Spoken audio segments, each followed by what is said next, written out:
Welcome to J is for Justice podcast. If live breaking news and following true crime is your thing, then please consider subscribing to my channel. And if you like what you see in my videos, please consider giving them a thumbs up.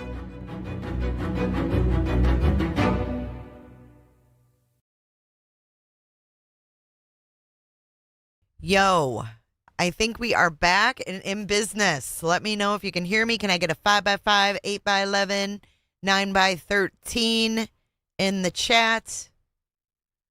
Hit the like button again. Yeah, we're okay. We are so back. The worst is past us. We are so back. I've never had Starlink cut out on me before. That was the first time. Hey, Cheryl. All right, 5x5, 2x4, 8x11, glossy. All right, you can hear me. Good deal. All right, we're starting over with Idaho 4. We're talking about the new book called Broken Plea. And we're going to hear from the author here with Anjanette Levy. That's where we left off. Welcome back and welcome in. Everybody put it on live chat. Hit the like button. Welcome back, Mary J. Blige. Oh, yeah, let's do our poll again. Thank you for the reminder. Schnitzy, everybody, welcome back. Call DeSantis. Okay, do you think there is more than one perp? Welcome back, Marcy. Yes or no? All right, now we're going to get into it. You guys ready? Let's go. Now, we don't know if that's true. Typically, an issue like that is litigated far before a trial. Chris Whitcomb will explain. Anyways, he was saying that the sheath may have been excluded as evidence. Hey, Kane. Thank you. Hey, Maureen. All right, let's do it. This issue for you very shortly. The book also includes details about interviews with Brian Kohberger's mother and father. Oh, boy. After Kohberger's arrest, FBI agents interviewed Michael and Marianne Kohberger. See, we should get all these interviews, don't you think? Plants. What? America. Marianne Kohberger called Brian my angel. Oh, my goodness. Oh, my goodness. My angel. She told an FBI agent that her son was not acting strangely when he came home for Christmas break in 2022. She also said he wasn't dating anyone and didn't have many friends. It didn't sound like she knew about his troubles at WSU. Now, those interviews are things that I have requested from the FBI and Moscow police, and those requests have been denied. No, to no avail. So I want to bring in the author of this new book, Broken Plea, Chris Whitcomb. He is a former FBI agent. He's also worked in the intelligence community. Thank you, Chris, Mary thank Dean. you so much for coming on. Sure, appreciate talking to you. Thank you. How did you get involved in writing this book about the Idaho case? I had just finished, I was finishing another book about another crime, a missing persons crime from about 30 years ago. And I was having coffee with a former FBI colleague. We started talking about what we're doing, catching up, and he told me about this case. Okay, so that's important. Let's put that in high def. Okay, so he was simply meeting with a colleague, and they were just talking about what they were working on, and that's how he started to get information on this case. And I had not heard about it. I'd been buried in two books for 2 years, and when I'm writing, I'm pretty much in the project. Hey, Penny. So he started explaining it to me, and I said, well, look, they've made the arrest. It seems like the evidence is overwhelming. It's headed for trial. Why would I have any interest? And I didn't. I went on with what I was doing. Then he came back and he said, well, take a look at this. And he started to show me things that he had seen that he was working on because he had access for various reasons. And I started to realize very quickly that things I saw in the file did not match with the narrative that was being discussed pretty widely. It was a very sensationalized case. So that piqued my interest. And over time, over a couple of weeks probably, I saw more and more documents. I became more and more involved. And eventually we... This is the author of the book. So we're going to get into certain points of the book with him as this interview goes on. But this is how he initially got involved in writing a book. Ended up here. What were the things that really stood out to you? Those things that you found most interesting? The two things that I was introduced to first was Paulette Sutton's report, which showed anomalies, many people would call them anomalies, but things that stood out because you have three discrete crime scenes within this house itself. It's a large house, 3 stories, 6 bedrooms, 3 bathrooms. We all know the house. The bedroom on the 3rd floor looked like a traditional crime scene. The bedroom on the 2nd floor, Xana's bedroom, looked very, very similar.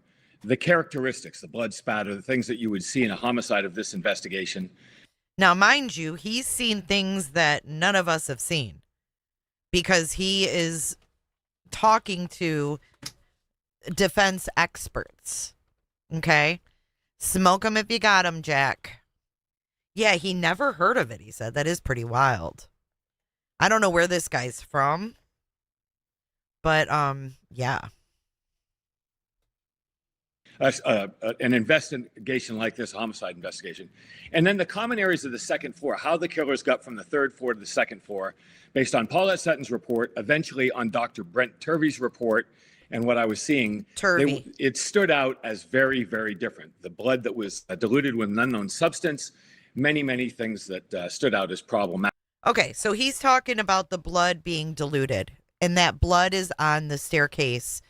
And that's why I wanted to show that reenactment, because he's saying it's an unknown substance. I believe that was where she was showing us, Asgat was showing us where the water came out of the pong cups, right?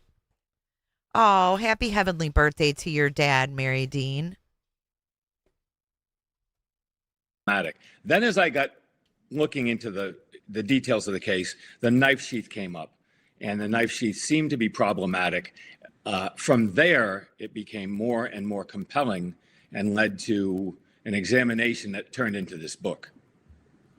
Let's talk about, let's break that down a little bit. Let's go back to the blood with the diluted substance. We've seen that in kind of the little snippets of the expert reports that have been released. And this is discussed also in your book. How is it that they're unable to determine what the blood would have been diluted with? I'm kind of confused by that because me too. I would think that a lab would maybe look for that or be able to tell, but is that just too right? Oh, we got a super sticker behind the scenes, baby. Behind the scenes. Thank you, Marcy. CSI. I think it's kind of CSI. It's amazing what technology can do now. But I do believe very strongly, and I talk about it in great depth in this book, that the public thinks DNA analysis, and forensic testing of dried fluids, in this case, serum fluids, she brought up mucus and blood.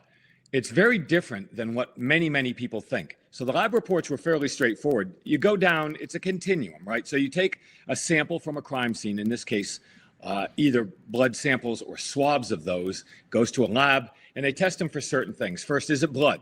Does it test positive for blood? If so, it could go type, it could go various things along the way that end up with a microscopic DNA examination that would hopefully be able to trap that specific sample to a specific person.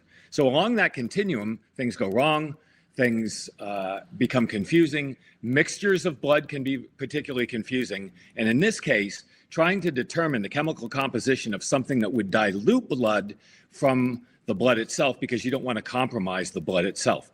So I think there are many chemicals, and I say I think because I'm not a chemist, I'm not a forensic chemist, but based on everything that I've read in the files, seems to indicate that if there were a chemical composition like bleach or like a Lysol type disinfectant, if that were the case, that may have left something that you could analyze chemically. In this case, there was no record of that, which might indicate that it was water, but no one ever said. Paulette Sutton in her report talked about the lab reports, which said the blood stains found in the common areas of the second floor, outside the third floor bedroom and outside the second floor bedroom, those were almost all found to be diluted with an unknown substance. Her words, that's a quote. And that, of course, creates the immediate question, why? Why would the blood stains in the third floor characteristic of what one expect to find in a... He just said third floor. I'm confused. So we're talking about the second floor, right? And that, of course, creates the immediate question, why? Why would the blood stains in the third floor characteristic of what one expect to find in a scene like that? And why would they match the second floor bedroom? Oh. And why would this very large area down the hallway from the second floor bedroom, across the living room, the beer pong table, moving up the staircase into the third floor bedroom, why would those blood stains, and they were prolific, there were a lot of blood stains, why would those look different? Why would they test different? Why would they prove to be different in the characteristics? What happened? I don't know. That altered the chemical composition, the physical characteristics of those blood stains. And that had not been addressed, but it presents, at least in my estimation, and other law enforcement people I talked to, really significant questions. And then we went from there. Yeah, I mean, if it had been something like bleach, I mean, I know enough, I've covered enough cases to know. Thank you, Ocean Wild, for the Canadian super chat. It seems to me like they'd be able to tell if it's bleach or Lysol or water. I don't know. That just kills DNA. Yes. Well, it can. So, it's done. So, that is very interesting, and it would have been interesting to see how the experts would have answered those questions at trial. Let's move on. Well, we know that. If you want to go into that, we know the answer to that. Okay, then tell me. Paulette Sutton did her report toward the end of the investigation in preparation for trial. The trial date had been set. This report was designed and intended for the prosecution to present and say to the jury, look at these photographs, look at this analysis by a forensic analyst, Paulette Sutton, and then Dr. Turvey came and analyzed it, and they went back and forth. But she's very specific. The physical, the visual, and the chemical composition of those stains found on the second floor were different. How they got there is pretty straightforward. What happened to them after they got there or during the process, that is up for debate to this day. Let's move on now to the sheath. Right.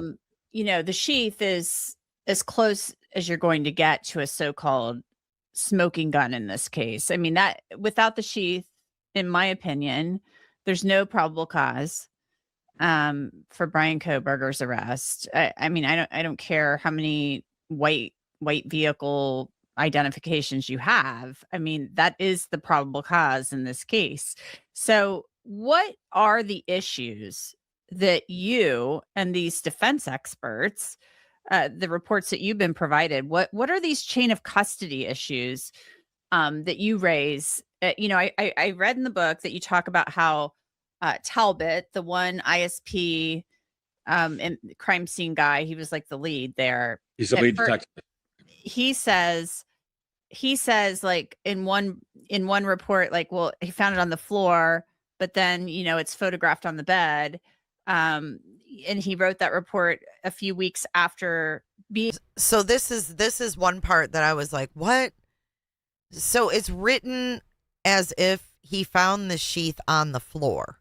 But what I think it might really be is that he didn't finish his sentence, and it said like on floor, and then they didn't put what floor number or something. But pay attention to this and we'll discuss it on the other side. Being at the scene and collecting that, but there it sounds like there's more to it in your opinion than that. So explain to me what you think these chain of custody issues are as it relates to the sheath. I'll point out that you talked to Dr. Turvey, I believe, or you were going to talk to Dr. Turvey. He was brought in to look specifically at that knife sheath. What stood out to him initially was the placement of the sheath in the bed relative to blood spatter, and he looked at transference and various things like that. The first thing that I saw when I started to look into it was in the disclosure of the documents, or my access to non-disclosed documents, the Idaho State Police during the, so let's back up. The Moscow Police Department do the crime scene. Officer Nunez does an affidavit, which led to a search warrant. The search warrant led to an Idaho State Police forensic unit that came in and processed the crime scene. They had a standardized form, which has a place to handwrite in details as you collect evidence.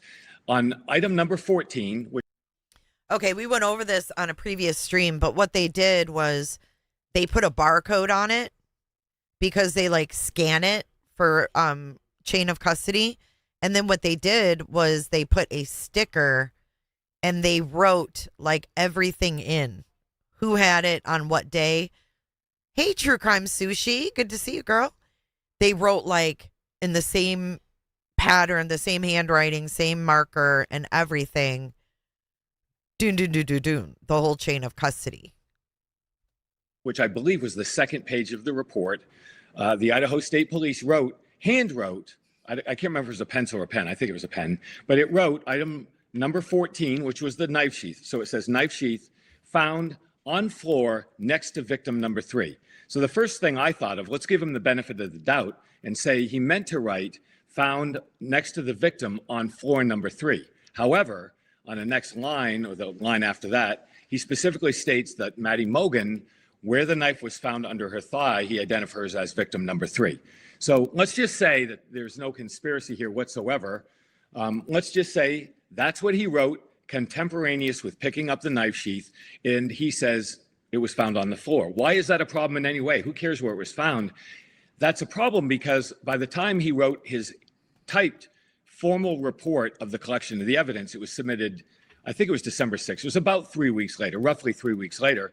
Now it's in that report, it is suddenly found in the bed. And it becomes a different issue because of the body cam from Officer Nunez when he goes into the bedroom and films Officer Warner directly proximal to where the knife would have been, meaning his thigh was very close to it, and that he did not mention it in his report, nor did Officer Nunez. So you start a path of questions about that sheath. Why is it important, as you just asked? Because that is, I agree with you. It's not the white car. It's not the cell tower dumps. It is that knife sheath that becomes the critical piece of evidence because it contained DNA, and we go from there. Now, getting specifically to chain of custody, many people outside law enforcement or the legal community would say, who cares? Who cares about a chain of custody? You care for this reason, and they teach this at academies from the beginning. When an officer picks up a piece of evidence, places it in a bag, and it goes to a laboratory, the defendant and the defense on his or her behalf want to be able to prove that that was not compromised somewhere along the way. In this case, that knife went into a bag. The bag was sealed and it was signed. It went from there to the Idaho State Police Lab. This is all in reports. There's nothing unusual about this. So here you see the barcode that I was talking about. And then it says 11/16/2022, right? And it's sealed. It went from there to the Idaho State Police Lab. This is all in reports. There's nothing unusual about this. However, it did not have affixed to it a chain of custody form. It was a bag. It had a barcode at the bottom, and the Idaho State, or excuse me, the law enforcement has said various things about that, but it had no chain of custody. Later, it suddenly ended up with 2 forms which were handwritten chain of custody saying it went from officer so-and-so to officer so-and-so to the lab, to the evidence room, and eventually to the laboratory. If you look at those photographs, they appear to most people, including myself, to be written in the same pen. Yeah, so this is what I was talking about. Same pen, written by the same person, and it goes through the chain of custody. Black marker. You did, Marcy. Do you love it? In one handwriting. Why would that be a problem? Because it is falsification of the record. And my point in all of this is, if I were the defense attorney, Ann Taylor, or any other defense attorney, the first thing I would challenge in a court of law is the provenance of that knife sheath from the crime scene to the time it gets to the FBI laboratory. And that's a fairly significant path. So the next question I've heard people come up with, and they say, well, why didn't Ann Taylor bring it up prior to trial and make it an issue? And the answer, and it's a very, very compelling answer, is that she did not know it. This was not found until the team found the chain of custody anomaly. They presented it to Dr. Brent Turvey, and that ended up being presented because he was there to look at the provenance of the knife sheath. He presented it to Ann Taylor. However, and everybody needs to know this because I know many people talk about it, Ann Taylor did not see this trouble with the chain of custody until I think 4 days, specifically 4 days before Brian Kohberger took a change of plea. So she did not challenge it because she did not know about it until just before he changed his plea. But I guess my question would be, how could she not know about it after all those years? I don't know about all this.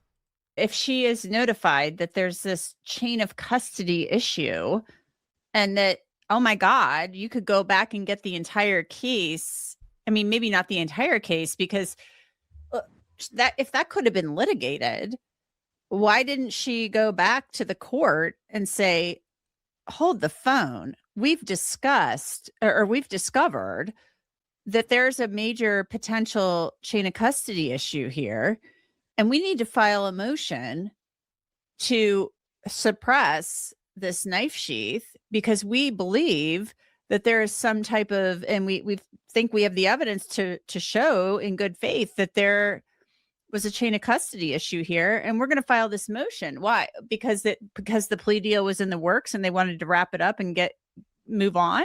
First of all, that's an excellent question. And thank you for talking this out, because in writing a 430-page book based on hundreds of thousands of bits of data, this is one. I mean, you're talking about a small number of pages in this book. A lot of people don't understand it, and nobody's asked questions in the We're going to get to that. We're going to get to that, Mellon. He tells his opinion. Meaningful way that you have. But I would say two things. One, you'd have to ask Ann Taylor, number one. Number two, I think it's very obvious. Dr. Turvey, I talked to Dr. Turvey in putting this book together, but I talked to 3 other sources who were involved in law enforcement or on the defense side. So I'm not just getting all this information from him. But I think what rises as the answer to your question is that this didn't happen in a vacuum. Brian Kohberger did not change his plea. He woke up and walked into her office and said, I'm going to change and plead guilty. The days leading up to this are shrouded in mystery. Nobody knows when the deal was made. Nobody knows how it was made. And I say deal for this reason. It was a death penalty prosecution that right up to the scheduled day of trial was supposed to be that. The obvious change was Brian Kohberger pled to 4 counts of murder with life imprisonment. So it took the death penalty off the table. In something of that consequence, it is reasonable to believe that there was a lot going on between the defense and the prosecution. We know the mitigation team was on the defense side was involved. So what I'm saying is, to me, the obvious answer to your question is there was so much going on. Ann Taylor had lost almost every single motion in limine. She Frank's lost everything. hearings. She lost everything. She lost everything. It is plausible for me to believe that at the end, 4 days away from going to trial, or very, very briefly before trial, she probably looked at it and said what many people said: who cares about a chain of custody issue?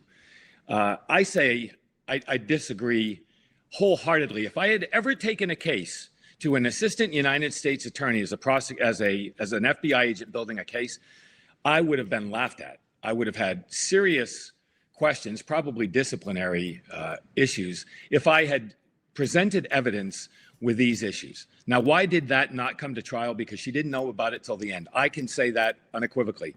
Why she made that decision, I don't know, but it seems plausible at that point that she'd lost at every single solitary turn, and she had been presented with an offer, and she was in the process of working that out. Do I know that specifically? No. But do I know that it was presented at the end? People say, why didn't she make this a point in the case? I do know that. Yes, I do know that.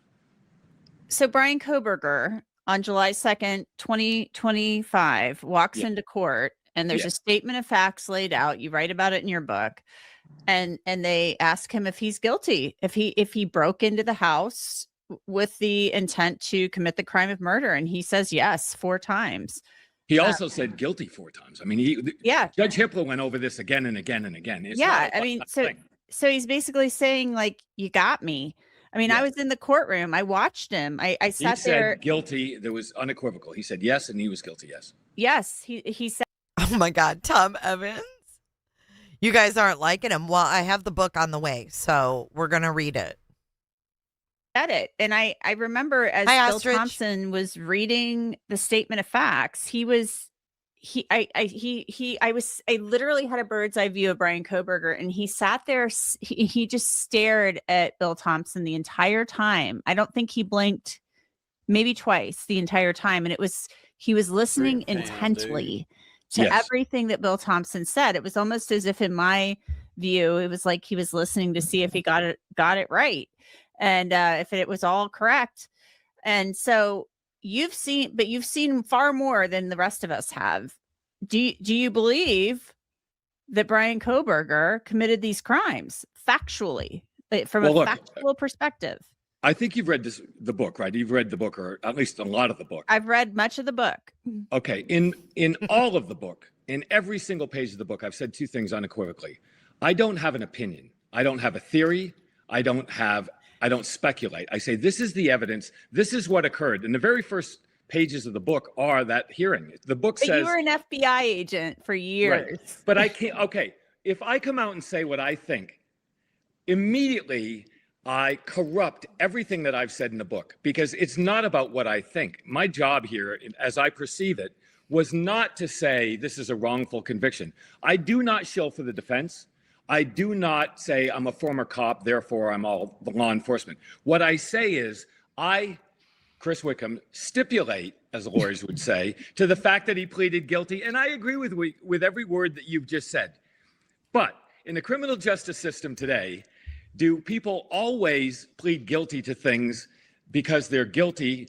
One might argue that sometimes they do it to make a deal. The plea deal permeates every law enforcement television show.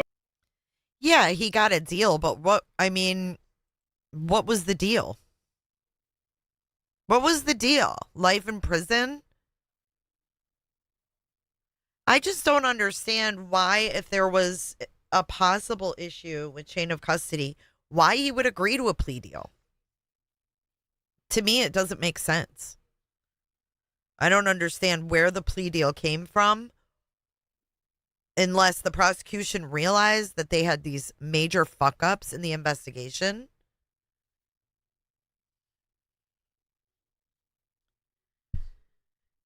Right, but if their main piece of evidence was going to be thrown out, why not, at least try? You know what I'm saying?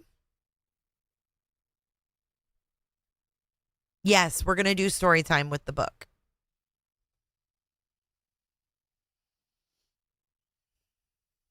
Every book, everything you've ever seen in your life, because people take deals all the time. I'm not here to argue why Brian Kohberger did it or did not take the plea. And I will say that I have great respect for the fact that you were there, and I value your opinion, what you saw. I was not there when he said those things.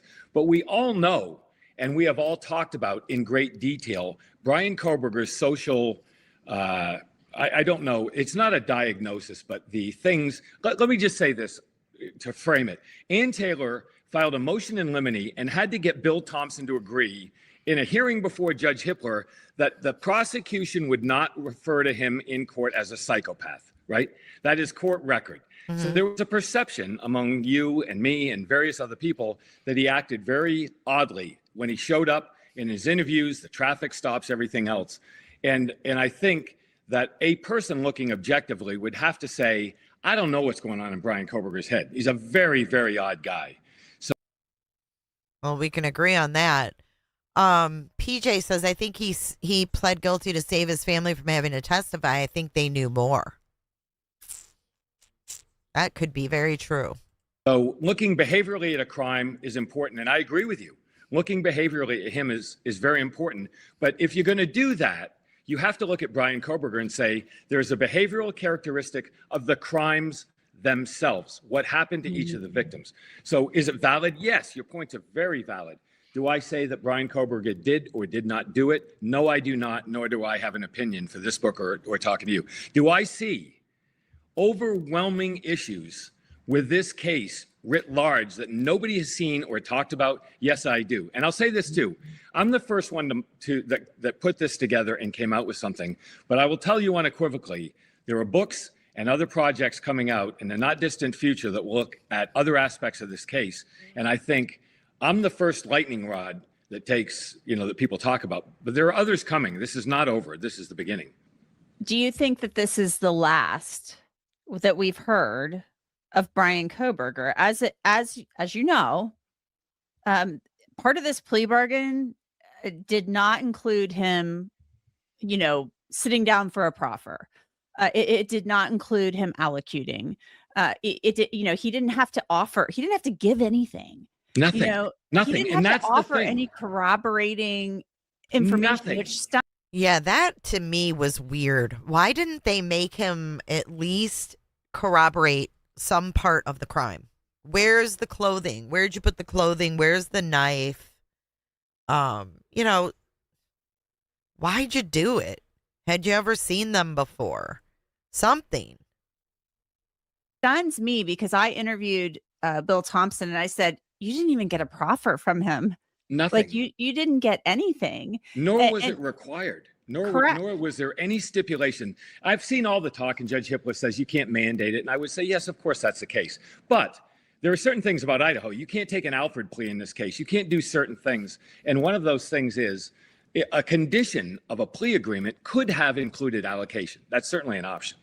They could have said, we'll take death off the table, but you need to sit down. He needs to sit down with us, Ann Taylor. And we need some corroborating information. It could have been as simple as that. So why didn't they do that? Do you think? The only reason I can come up with is some kind of corruption. I don't understand it. Why didn't they make him say something? Like the judge said he'd probably lie about it. But what if they said, "Oh, hey, this is where the knife is." And they have to be able to find the knife. Or no deal. Where did he put the knife? So anything. Where are the clothes? Did he bury the clothes? Because we know about the shovel and Just explain the weapons. I mean, we've never Anything. found the blunt force trauma inflicted on Kaylee. Nobody even talks about the fact that something used to attack her was taken out of the house. Nobody's even ever mentioned that. Wait, what did he say? Fact that something used to attack her was taken out of the house. Something used to attack her was taken out of the house? What does that mean? Nobody's even ever mentioned that. It's seldom mentioned. I've talked to people. I talked to somebody an expert who said it could have been as easy as using the K-bar with a fist. That some of them is possible. Yes, some of that is possible. Okay, so the second weapon. It could have been in the negotiation for the deal, but no, backroom Bill just wanted his plea deal. I don't understand why and it has been mentioned ad nauseum. With a fist. That some of them is possible. Yes, some of that is possible. But it was not part of the dialogue. Yeah, I'm just saying, there are a number of explanations for that. Those horrific injuries. But I guess my point is, I am not convinced that we've heard the end of Bryan Kohberger. I've been saying that for a while.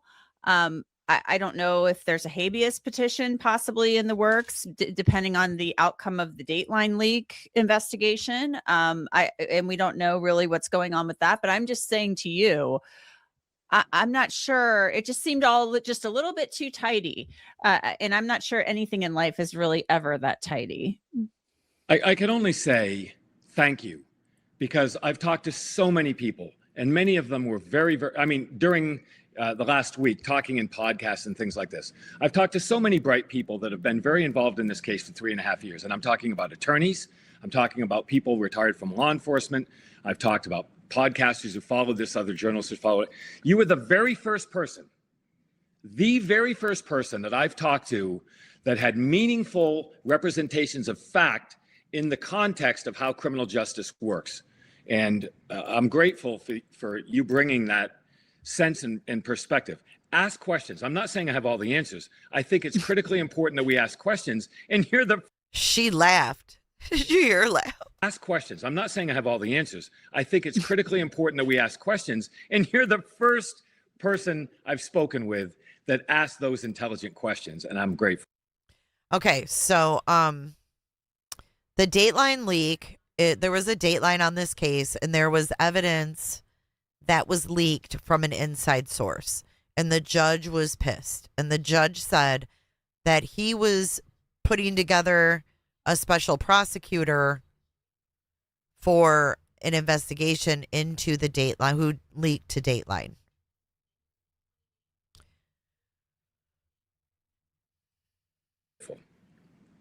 Well, so do you know the answer? I know the answer to a lot of these questions. I do. I listen. Are you going to tell? So, answer my question.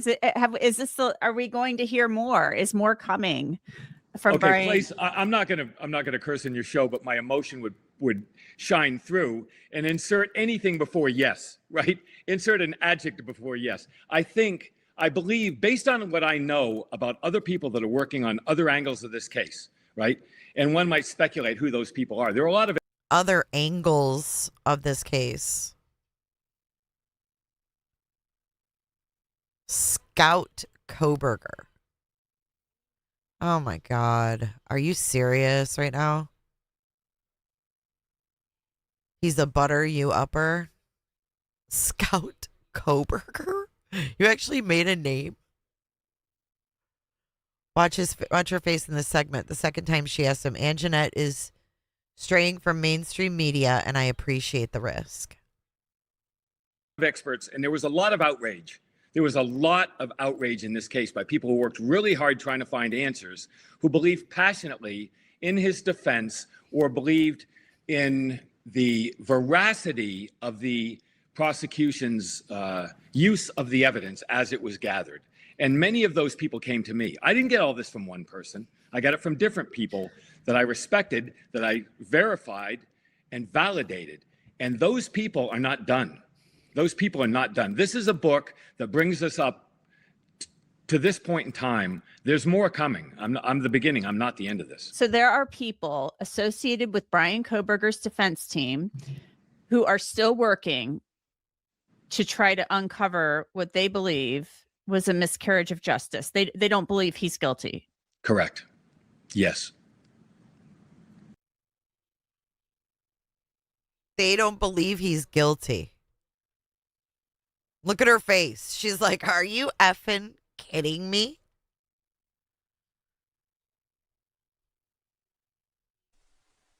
What? They don't believe he's guilty. Correct. Yes. And so do you know if the lawyers are part of that?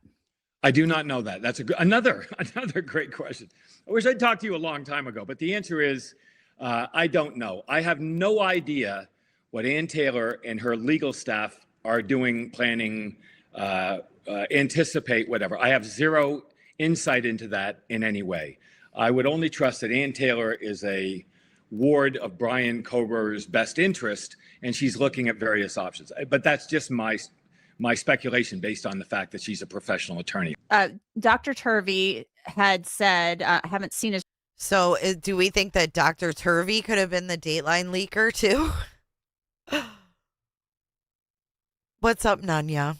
Report. I've only seen what you wrote in your book, and obviously the disclosure information that came out that was unsealed, that, you know, he was going to testify that there were at least two perpetrators. Yes. Based on your review of the evidence, do you believe that? Yes. He straight said yes. He believes there's two. She did throw a tantrum, but she didn't say his information was wrong. She just said that it was confidential. Evelyn says no. She says no. The Dateline leak happened way before Turvey was hired. I don't know the date Turvey was hired. Someone did the Dateline leak. Who was it? How long does it take to investigate a Dateline leak? I mean, when was Dateline?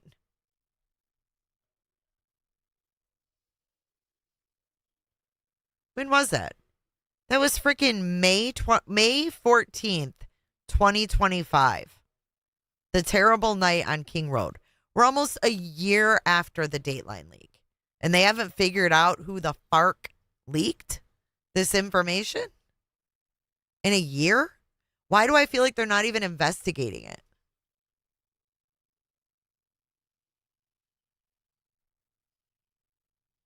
Scout says Dateline leaked the videos public May 8th. Whitcomb said he started the book 11 months ago. What's 11 months ago from today? NBC paid Whitcomb $7 million during his time working with them. Where do you get the NBC stuff from? Have you seen Cy Ray's book? No, I have not. I don't know who did the leak. Thrive? We don't know.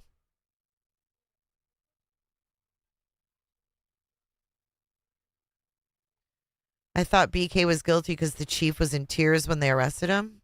What is that? What does that matter?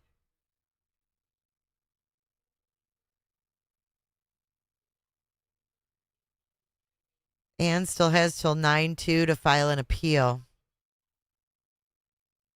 Makes me wonder if this is orchestrated for that appeal. And you know, that's all a farce too. Like, oh, he can't appeal. Like they told the families, he can't appeal when he really can. Chris Whitcomb, author of Broken Plea, thank you so much for coming on. I appreciate it. Thank you so much for talking. Thank you. Now, it's important to note that Chris Whitcomb believes, let's say that Brian Kohberger does go back to court and try to appeal, that it would be a long shot. I reached out to Ann Taylor to ask her about the claims that she was notified about this potential chain of custody issue with the K-Bar knife Look at Bicca Barlow. Smiley McSmileson. sheath. At the time of this recording, I have not heard back from her, but I should mention she has never responded to any of my emails. I will let you know if she does respond to this one. Thank you, Ann Jeanette. I thought that was a great video. Let's look at what Ann Taylor. Hang on.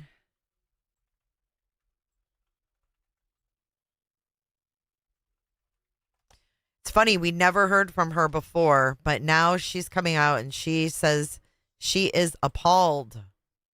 She's appalled.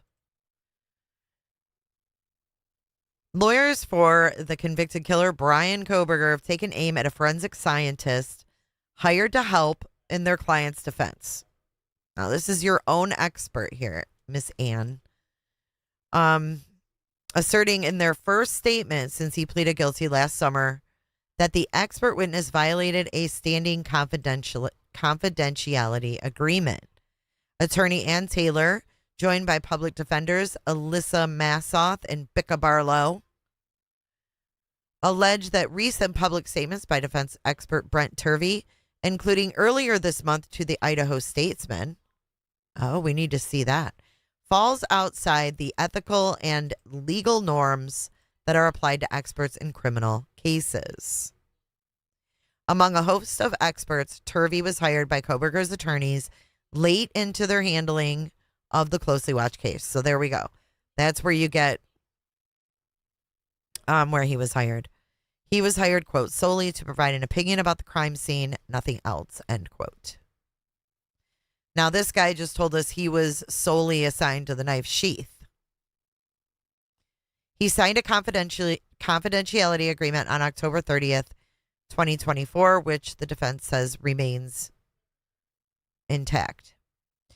The agreement with Mr. Turvey, she said, was crystal clear that all materials, as well as any opinions that he developed as an expert, were to be kept confidential.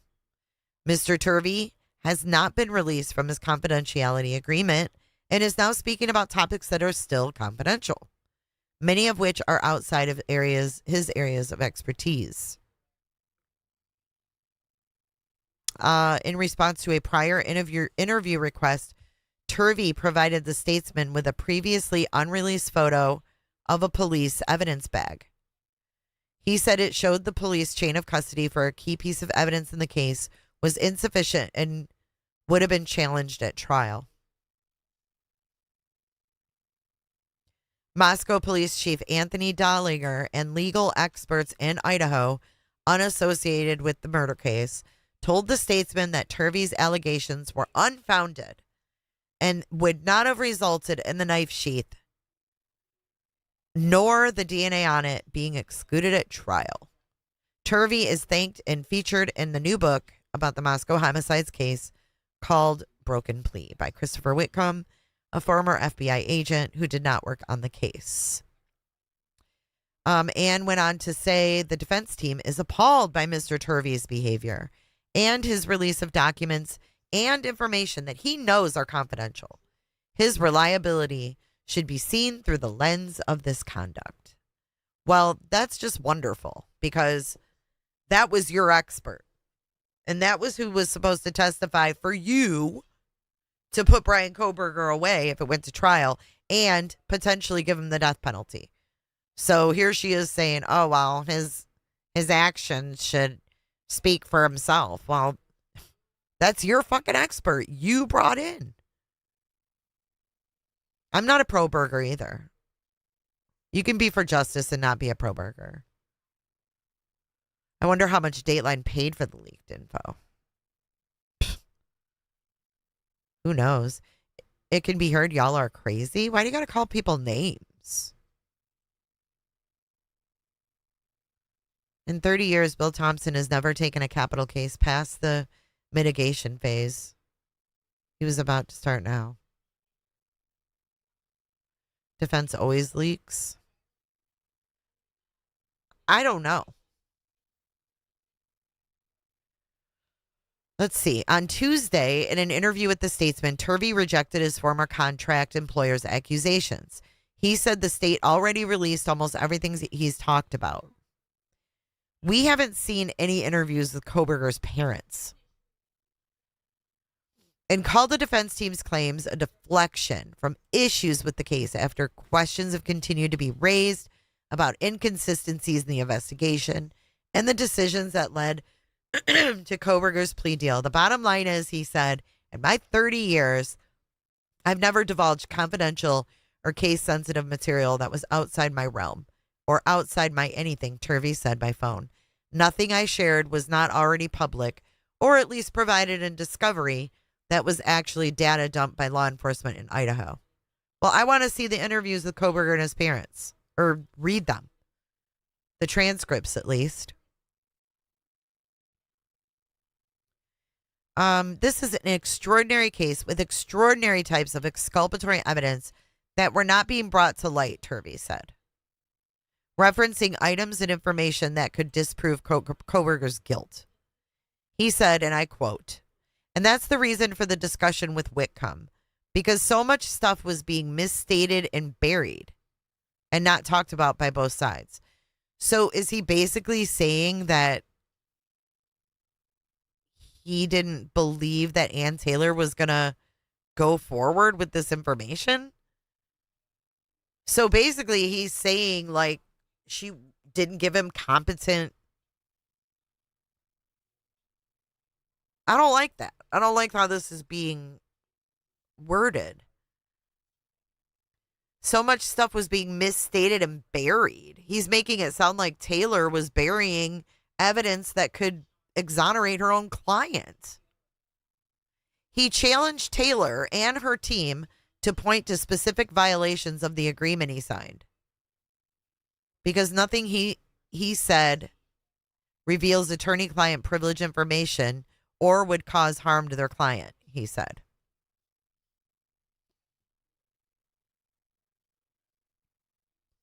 He said, I couldn't possibly guess what's in her head. You'd have to ask her to be specific.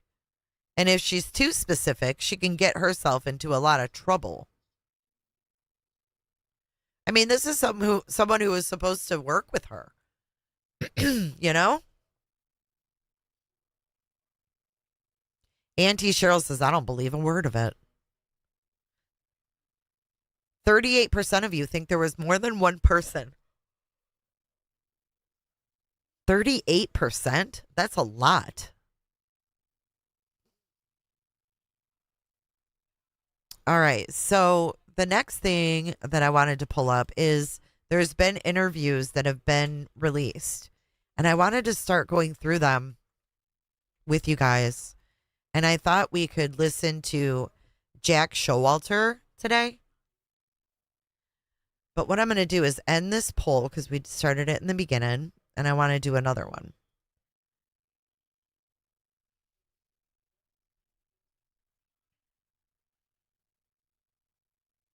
All right. So answer again.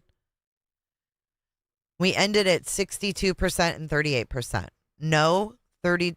No, 62. Yes, 38. I think that we'll still read the book, of course, and see what else is in it.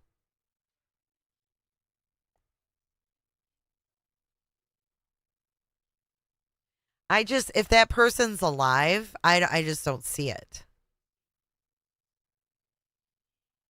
We have 2 interviews with Jack Showalter. The first one's 45 minutes. The second one is an hour and 11 minutes.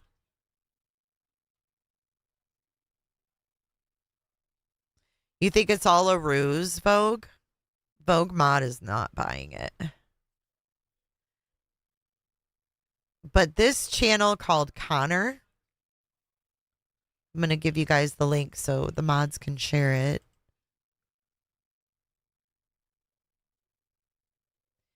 Now, remember, this guy was hoodie guy at the grub truck. The book is full of unredacted documents and interview transcripts. We'll see. We'll see. I saw the table in the book, and that is not a screen grab of any document. So I'll see what's in it because I'll have it soon. But anyways, this channel called Connor has gotten some FOIA documents, some FOIA videos. And this is Jack Showalter's first interview on 11/16/2022. Now, this is the guy who was at the grub truck. And what I'm going to do is pull that up so we can watch. Because I think this is just audio. Yeah, it is. So we'll pull up the grub truck and have a visual. But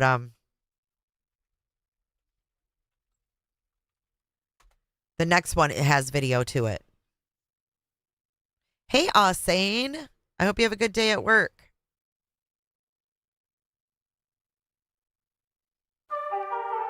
Hello, my friends, and welcome back to Jay is for Justice. Oh my God. name is Jay. I am your host. Hold on. Okay. Here's our grub truck. Okay, let's listen to Showalter. Wednesday, November 16th, 3:16 p.m. We're I'll put the captions too. to speak with John.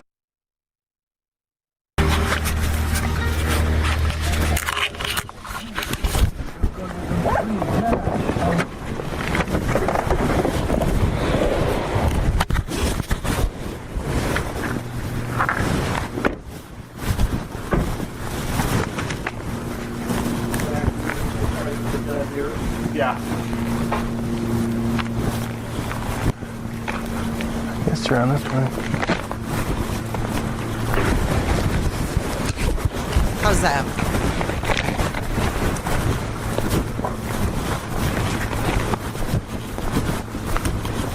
Hey, Colette.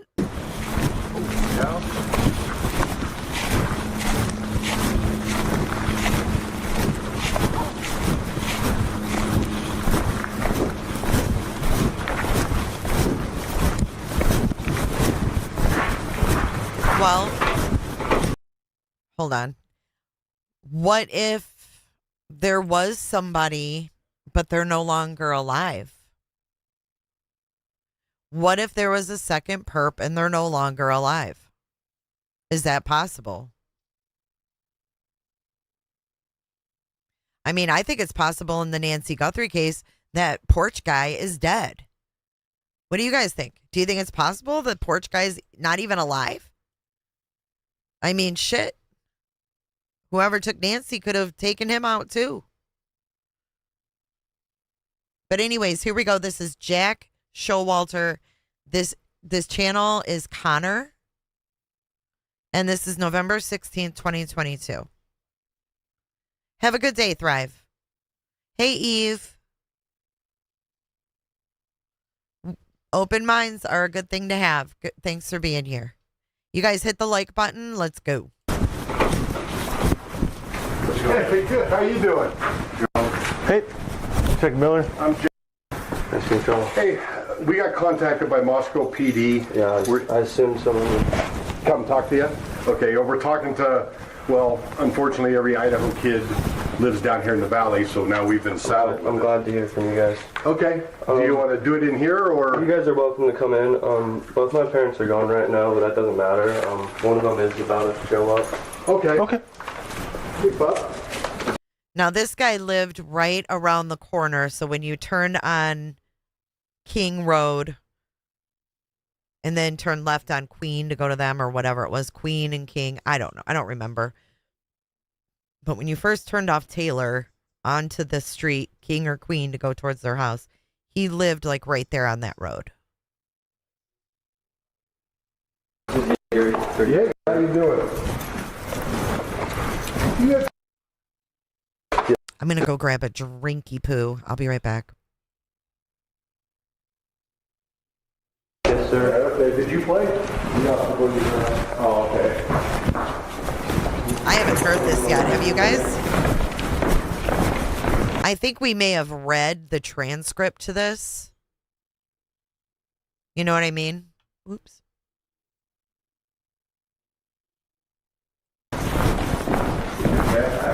This is probably the best room? Okay. Were you guys ones who just called me? No. we Okay, did the not. news has been reaching out to me today, so The news has? a couple different news outlets have been trying to talk to me. So Okay, I've been trying not to talk to them. That's a good idea. We are not going to tell the news what you say to us. I mean, we try to keep everything. I'm not worried about that, but like I didn't even know how to go about because like I kind of talked to one of them for a second, and they wanted an interview. I was like, I'm gonna talk to my parents, and they both just got back from. So they both. There's a on like their last day, I suppose. Oh shoot. So yeah, it's just been kind of a crazy or week, I guess. I don't know. Okay. Well, I'd like I'd just text my mom real quick and let her know that you guys are the ones that are. yeah, we're from the state police, not Moscow, so. Oh, hey, Bob. If he's a bother, I can put him somewhere else. No, Doesn't bother me. no, we've been working on and then we got pulled off that. Caitlin kid? They've got a missing kid over there that's been missing for like a year. Sorry. Okay, let me just start. Your name is, do you go by Jack? I go by Jack, but my name is Jack. Okay, and what's your date of birth, Jack? 2000.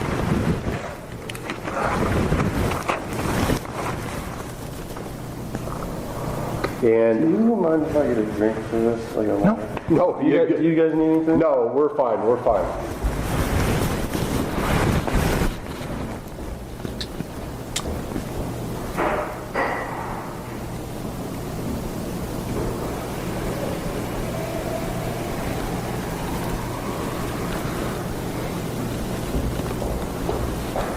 Sorry about that. No. That's okay. I'm going to take it. You've probably never really been interviewed by the police before, have you? Oh, he must have, because that's redacted. Oh, yeah, actually, I was before for X, Y, and Z. But you know what? One thing that came out in that book. Hold on. It's like really serious and like, I don't know. It's just like. Okay, hold on. Listen, one other thing that came out in this book was that Kaylee and Jack actually spoke on the phone. How do you explain that? We never heard that before. You just don't think something this close to home like is gonna happen, and then like you kind of don't think it's like real, and then slowly like the news is talking about it, and like they're just confirming everything. He sounds terrified. Oh my God, his voice is so shaky. Yeah. Like it kind of just like starts like being more reality. Like I don't know, it's just like crazy at first. You just didn't think it's like it's all rumors and But this was, yeah. I mean, my son went to U of I, so it's a little weird to me that what's going on. So that's pretty scary. Okay, so obviously this is your parents' house. This is where you grew up. You come back here for the summers and stuff. I mean, when last summer I was working. Okay. But for like winter breaks, Thanksgivings, holidays, this is home. You come home to. Yeah, I'll come back here. But I have a residence in Moscow right now. Okay, what's the address to that residence? Yeah, this is Hoodie Guy. 52.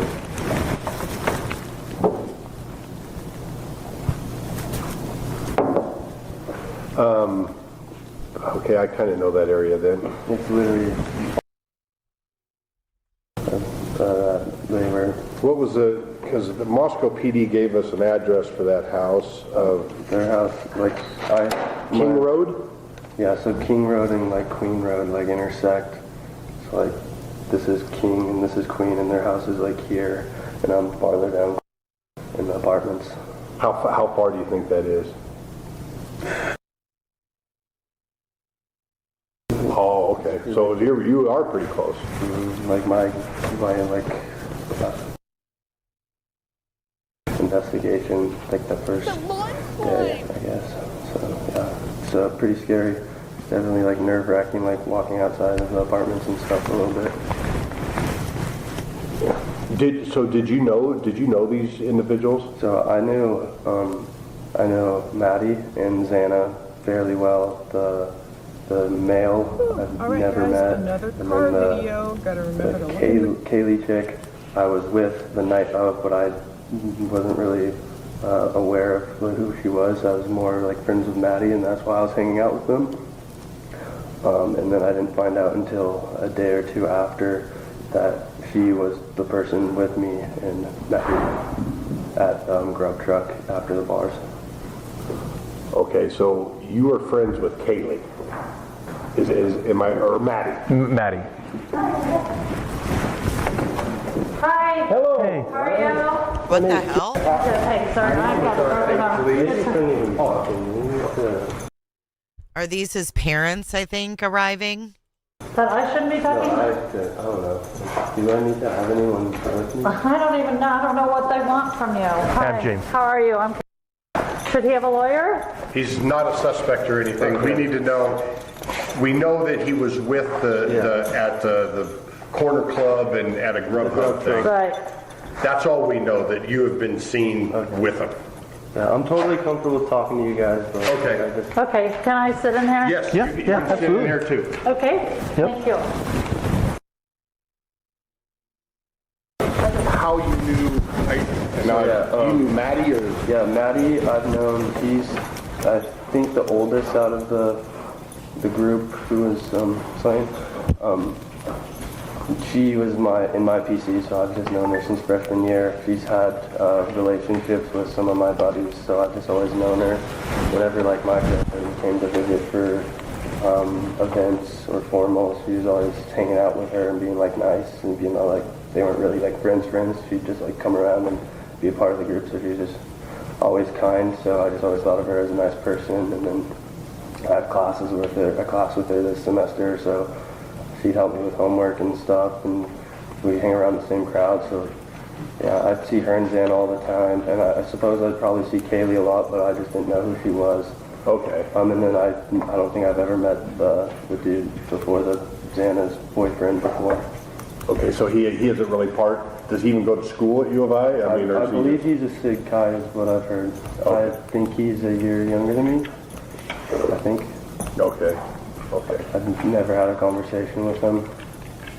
So, I mean, your relationship besides the male is just friends, associates from school.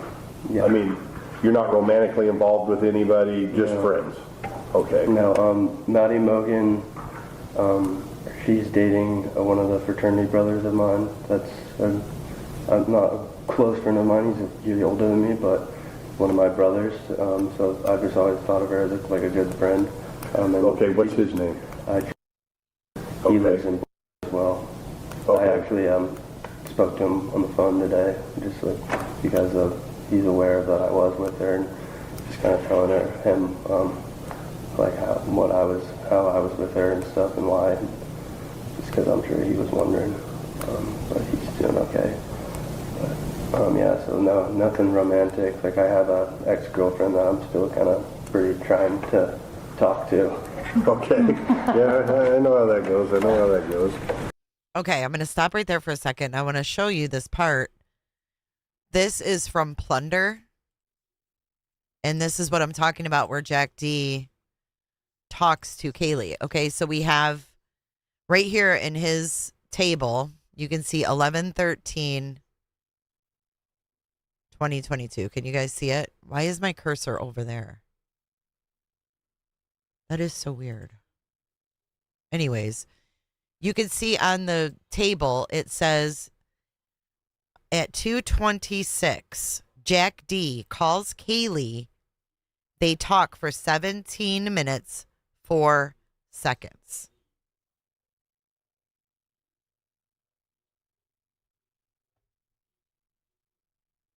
See that? They talk for 17 minutes, and then at 2:43, Kaylee calls Jack back. At 2:44, Kaylee calls Jack. 2:44, Kaylee FaceTimes Jack. No answer. 2:47, Kaylee calls Jack. Not answered. But we never heard that they spoke for 17 minutes and 4 seconds. What do you guys think of that information?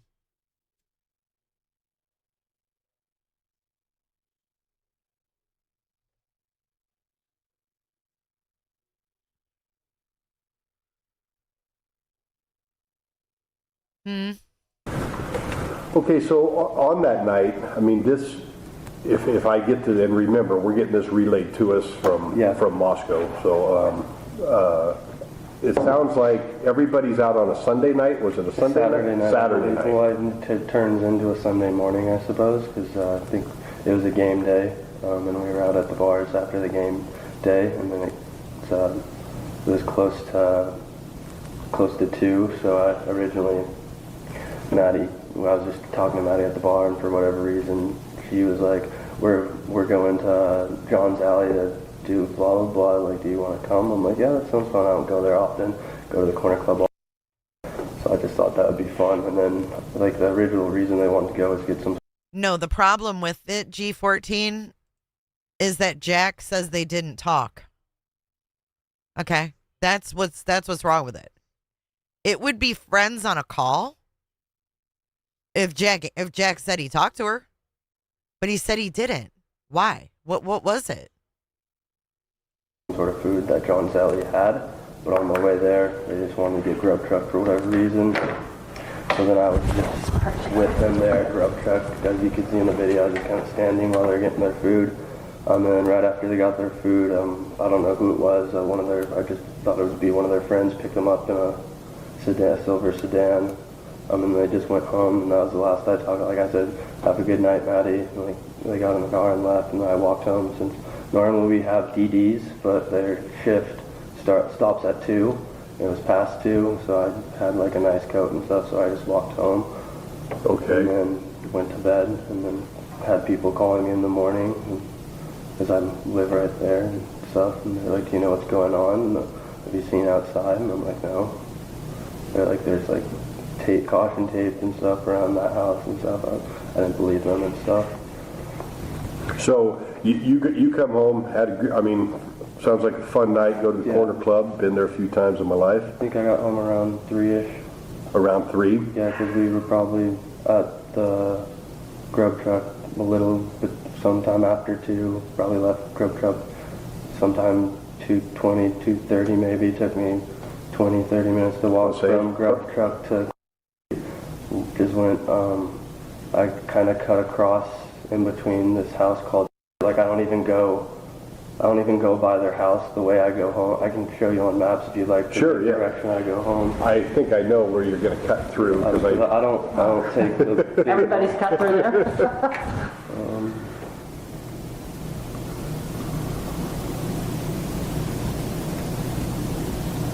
So, I guess I'd be like coming from downtown over here, and I think I cut across like, I forget what street that is, but I'd be coming down either Ave or this road, and then instead of going all the way down and around and up the street, you just cut through this house. Right in between these two houses, and then my apartment is this building, I believe. And which one is the scene on here then? I believe it's this house down. I believe that it's that square right there? Okay. Yeah. Okay. And I've only been to that house like once in my life, so it's crazy. I didn't even like realize what like house it was until afterwards. And I don't know, like a ton of my friends were there earlier in the day. Like I'm pretty sure they had a party there. It's just crazy. Okay, now that would be important. Remind me, I'll come back to it.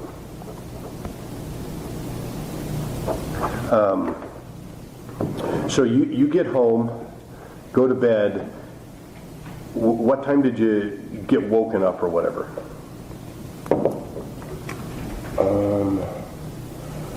I don't know. I think I started watching like NFL football at like 10. I think I didn't get woken up. I think I just woke up at like 10. I always wake up, just start watching NFL. I usually just watch NFL all day on Sundays. So I was just normal Sunday watching TV, kind of recovering. And then, I just got calls from my buddies, like, asking, like, what's going on, because, like, there's a ton of cops over by my place, and just everyone's trying to figure out what's happening, because no one knows anything. But you didn't recognize that there was police activity until your buddies told you? Because the way my apartment is, like, I have to actually walk down the street to even tell there was anything going on, because it's like it kind of does, like, a little drop-off in the road. Yeah, it's kind of hilly in there, isn't it? So if you're, like, you have to like go to the very end for you to even like see down. So like I did walk down there because I didn't believe like what people were saying. So like I walked down there and like it took me like all the way to the end for me to start seeing the trailers and the cops and the tape and stuff. And then I was like, okay, this is kind of serious because it's weird. You always just like there's like a rumor of an unconscious person. You're like, okay, that's believable. It's Moscow. Someone got too drunk, and then you just start hearing more. Okay. And so, I mean, when did you realize, okay, this isn't, somebody passed out or somebody OD, this is serious? So people just started... Not that the others aren't, but... So we just have a lot of group chats. I mean, we have technology. Everyone's a tight-knit community. Word spreads fast, and in our group chats, just started hearing a bunch of different rumors and started hearing people's names, because obviously people know who lives there. And then people just started talking to each other and, like, doing head counts. We don't have this person. And then I think people just started like connecting the dots of who lived there. And I apologize, do all these fraternities and sororities, do they have these little group chats? I mean, is that how everybody kind of... It's mostly, like, it's just like between my own house, like, do you know what like PCs are? So each year you go into the house, it's your PC, so you're like PC 19, PC 18, it's your year. Oh, okay, thank you. Pledges together, yeah. So those usually have a group chat, and then the entire house will have a chat, so then you can just communicate throughout the house. Usually house to house, they don't have anything. Maybe the presidents will have a chat, just so they can communicate. But just everyone, it's just a small campus. Everyone kind of knows everyone. Yeah. People have like beefs between houses, but for the most part, a lot of houses commingle with a lot of different events and a lot of different stuff. So we're friends with a bunch of different houses, so people talk very quickly throughout houses. And what site or means are these chats conducted on? Are we talking like TikTok? I think we usually use like Snapchat, and they have like GroupMe's. Mostly those two are like the most efficient. I think they have maybe random ones here and there. Okay. Like the Instagram. So none of the really dark ones that we have to What do you mean, normally... like Yik Yaks or Dark He's ones. better at them than me. No, like some of like the, people have the Discord and the Telegram and some of that stuff that are designed I to know be people have encrypted and all that Discord, stuff. but I think it's Yeah. for gaming. Right. Yeah. Yeah. But no. Well, that's good. You don't know about them then. Yeah, That's a I've good never sign. heard of that. Yeah. That's easy. So, then you The learned fuck was that? obviously there's been a homicide near your house. I mean, do you decide to come home? They got a fucking cat in the police department? What do you do once you learn Pretty that? much, I kind of heard from a lot of my friends that everyone's pretty much backing up and no one really feels comfortable. Like, I was kind of jumpy, just like walking in and out of my apartment doing stuff. Like, every time, like, one of my neighbors would be like, come around the corner, I'd be like, not really that comfortable. So, yeah, it just seemed like everyone was leaving. I'm pretty much able to do what class I would have had from my computer, but pretty much all of my teachers decided to just push everything back. But I just didn't feel like it was that important to stay in Moscow. Well, it doesn't sound like you were the only one. That's why we're running around this valley trying to find Find everybody. everybody. Yeah, I got you guys involved. Even at the end of the day, like, I feel like if it's solved, it's just like I'm comfortable. Like, people just need to like be with their families for a little bit. I don't think school's the focus for a lot of people at the moment. Yeah. So Sundays when you find out, and then is it Sunday that was it Sunday you came home or Monday or Monday? Monday? Monday. Yeah, Okay. I just kind of packed up the next morning. Okay. Head out once like we start hearing more confirmations of how many people, because at first you just think it's like one unconscious person, and then you find out it's a quadruple homicide. It's kind of a big deal, and they haven't found anyone. So. Did you find out about some of that part before like news and stuff started broadcasting it? Yeah, from families. I think family members were telling a lot of people stuff. Okay. I heard like in our group chats, like people are like, so and so's mom said this person like maybe did this, or there's a bunch of different rumors from maybe family members talking to the police. And then when you were at the corner club, you were with Kaylee and Maddie. Was Xana there too, or? I don't think so. I don't think she's 21. Okay. I think she's So Xana and her boyfriend weren't with you guys when you. 20. Okay, so they. I think, I'm not sure, but it seemed almost like that the car that was out front their house was the car that picked them up, but I'm not sure. So my guess is maybe Xana and her boyfriend might have picked them up. I don't know though. Oh, okay. But I don't think, when they were getting picked up, it definitely seemed like their friends. It wasn't like just some random person picking them up. Okay. Did it seem like an Uber? It didn't seem like an Uber or I mean, we don't really have ride share or whatever. Uber. It's mostly like TD, like freshmen or friends. Okay. It's usually how people get around town in Moscow, because But they seem more friendly than we that. have our pledges, drive us around, so people usually have pretty safe, comfortable rides. Yeah. I'd never think twice about them getting in someone's car like that. Okay.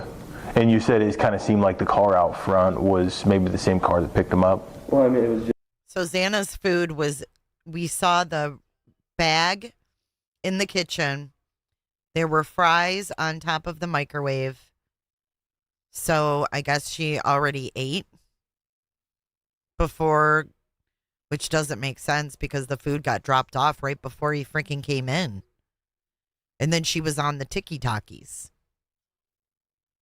I need like a solid timeline. Because all of that is like a blur. Like she's on the tiki-talkies. Molly's walking around trying to find the frickin' house, right? She drops the food. Then all of a sudden she's eating. And then Kohberger comes in. She runs upstairs. Like, I need a better timeline. Okay. That's usually how. Whoops. You know what I'm saying? Yeah, I think that maybe that's something I need to like dig out or something, because that whole time frame is like one thing seems like it's on top of the other. But when we're ready for a palate cleanser, I've got a blast from the past little video on Idaho 4 for a palate cleanser. Just a silver sedan. That's Okay. pretty basic. There's a lot of silver sedans, but like, I didn't really pay much attention to like looking for a description. Sure, yeah. Didn't think anything of it. Yeah, I just recalled thinking about that night because I was honestly with them probably only like half an hour. It's like the craziest thing. Like looking back on it, like the timing is just insane. And then you were talking about the group of them that were there. So besides Maddie and Kaylee, who else was with them at the bar? At the bar that then left and went to the. It was just us three who left. Oh, okay. And then everyone else at the grub truck were just random people. I started chatting with some random dude for like a few minutes while they were up at the window doing their thing. Cause like I don't like grub truck. I'm not gonna go and order food and spend a ton of money there. So I'm not gonna go and hang out. So here he's talking about when he was talking to the big guy in the little coat, right? Hang out at the window. Up at the window. I was just hanging back while they did their thing, and then I also didn't know that they were getting picked up. But at the end of the day, like plans change all the time, so I didn't care. I didn't think much of it, and I was like, okay, I'm gonna just go home at this point. Seems like everyone's wrapping it up, but I could not tell you who was at the corner club because there's a good amount of people there. Yep. But yeah, I don't know. Okay. So did you show up with somebody at the corner club or just go there because you knew, well, everybody knows that's where everybody goes? I was goes? there with a lot of like my friends and stuff. And I have like friends who work there and stuff like that. And know everyone pretty, like that's the bar we go to. We go there pretty regularly. Yeah, it's a regular bar. It's the spot. Yep. Okay. Oh, you mentioned that there was maybe a party at the scene earlier in the day? Yeah, I'm not big on like I went to the Whites earlier in the day, but I'm not big on like the out-of-house parties because a lot of sophomore, freshman crowd, and I'm older, I kind of just like going to hang out at the bars. But I just heard like rumors after the fact that they did have like people over earlier in the day, so like that just made people like just speculate like they were just because maybe they had a party that somehow that drawed attention to, I don't know. People were just speculating different stuff that maybe because they had a party, someone found out their address. I don't know. But you don't know they had a party. Yeah, I don't know if they actually had a And you party didn't or go to not. one. Like I just heard a ton of rumors Oh, I'm sure there's. The kids are just, Yeah. and Yeah. nothing from law enforcement. So, Another question. You say. Wait, I just want to stop here because something just popped in my head about Molly. You know what else bothers me about Molly? Is that I wonder how good of a witness she would have been. Because do you guys remember in that one body cam where she got pulled over and arrested that she said, I parked right next to him? Do you guys remember that? You knew Maddie pretty well, Kaylee not as much, Xana pretty well or whatever. And I don't want to be insensitive asking it, but trying to figure out, did they party a little bit with drugs off and on? I would say I have no idea about the male, of course. I have no idea what he does. I know Xana can get a little wild with partying. I would say that my knowledge, Maddie is more of a straight arrow, just alcohol. Okay. She's pretty close to graduating. What I've heard from some posts is that I knew she was going to graduate, but apparently she already had a job lined up and stuff. Okay. Seemed like she had stuff pretty much planned, so I don't think she'd be risking that with that sort of stuff. It's just like a normal Saturday night. They like to drink, but I would say Xana maybe has done some substances. Kaylee, I have no idea. Okay. I would say not, just from judging her. She doesn't seem like the type of person to do a lot of drugs, but I don't know. I was only with her for like 30 minutes, and I cannot recall like meeting her before then. Because like when I heard Kaylee, I thought it was a different Kaylee at first. Okay. I thought it was like Kaylee, or I forget her last name, but I thought it was a different Kaylee. Okay. I've never recalled meeting this girl, and I was with her the night before, so it was crazy. Okay. Did Haley have any, I mean, it's a little different, but problems with anybody? Not that I heard. Like, I don't know her. Like, I have no clue. I've heard rumors of a stalker. Don't know for who. I've heard rumors that she had a stalker after the fact, but like, I've known nothing about her until after this stuff happened. Okay, so he just said that he heard after Kaylee was killed that she had a stalker. Do you hear that? I've heard rumors that she had a stalker. after. And no one's fucking laughing, okay? It's so weird to even think that. Who would laugh at the victims? I mean, that is just preposterous to preposterous to even say. I mean, be for real. Rumors of a stalker. Don't know for who. I've heard rumors that she had a stalker after the fact, but like I've known nothing about her until after this stuff happened. Leading up to it, was there anything with, I know you knew Xana and Maddie a little better, with either of them about stalkers or exes or any of that? I heard of it. I mean, as far as Troubles kind of stuff? As far as Maddie's relationships go, before she was with her current boyfriend, who her current boyfriend is like a stand-up dude, a great dude, wouldn't do anything.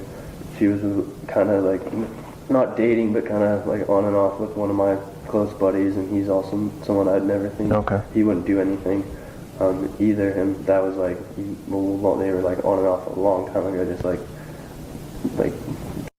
friends, like, you know. They weren't really anything titled. I don't know. But no, I couldn't think of anything. And as far as Xana and her boyfriend goes, I don't know them well, but from what I've heard, their relationship seemed great. Like they were happy, like they were always hanging out. It seemed like. And I don't know. It seemed like everyone was like having perfect life. And it seemed like anything was wrong with anyone.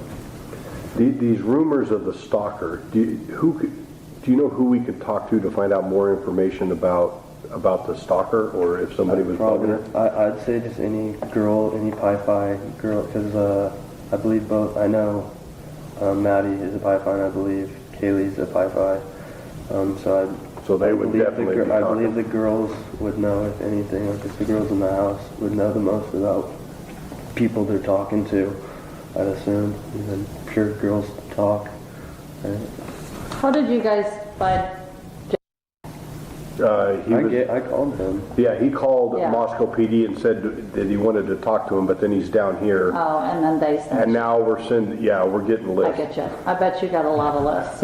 Yeah, sorry about that, but thank you. Every kid got out of there. Yeah. They did. We just said get out. I'm surprised there is like a few stuff there. I'm like, oh, you got two. So, I mean, that's why we're here. Well. Thank you, Ocean. No one is laughing in Jay's chat at the victims. Thank you for clarifying that, and thank you for your super chat. I appreciate it. Can you think anybody that it would be, I mean, even if you don't have like any hard info, but between the group chats and all that stuff, do you think there's anybody that really stands out as someone we should talk to? That might have some. That's the crazy thing about it. Like, I'm also like a bad person to talk to, because if you ask like anyone, like I'm pretty like chill with everyone, but like for most of the past few years when I was in a relationship, I was either hanging out with my girlfriend, or like she'd be in Moscow hanging out with me, and I wouldn't be doing stuff with everyone, or I'd be in a different college town hanging out with her because she went to a different school. So a lot of people just kind of even didn't know me that well, just because I was not there that much. So I don't like know a lot of people's relationships, like what would be going on. Is there anybody that they're? Just like with Moscow, like it's like you can't think of like anyone, because it's all just like college students. Like it's a small town. You don't think of like anything crazy happening, or like anyone you could think of that would want to hurt anyone. Like, can you think anybody who would have been in good proximity to maybe be a witness, or, you know what I mean, maybe have seen something or anything like that? I don't know. I feel like anyone who lives on King Street seems like if it's a Saturday night, people could possibly be up between the hours of 12 to 4 for whatever reasons. I don't know. There could be people out and about, but I don't know. Maybe just anyone on that street.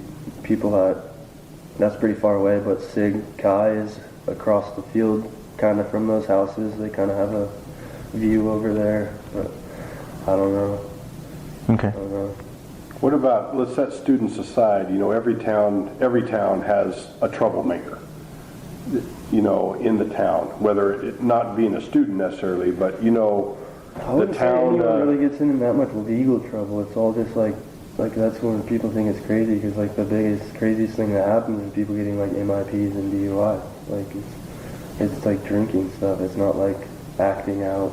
Like, of course people like get in fights, but like there's no one who like, I don't know, or would like, that I could think of that would like want to hurt girls. Is there any rumors going around in the group chats of who people think may have done it? No. No? I haven't heard anyone. Okay.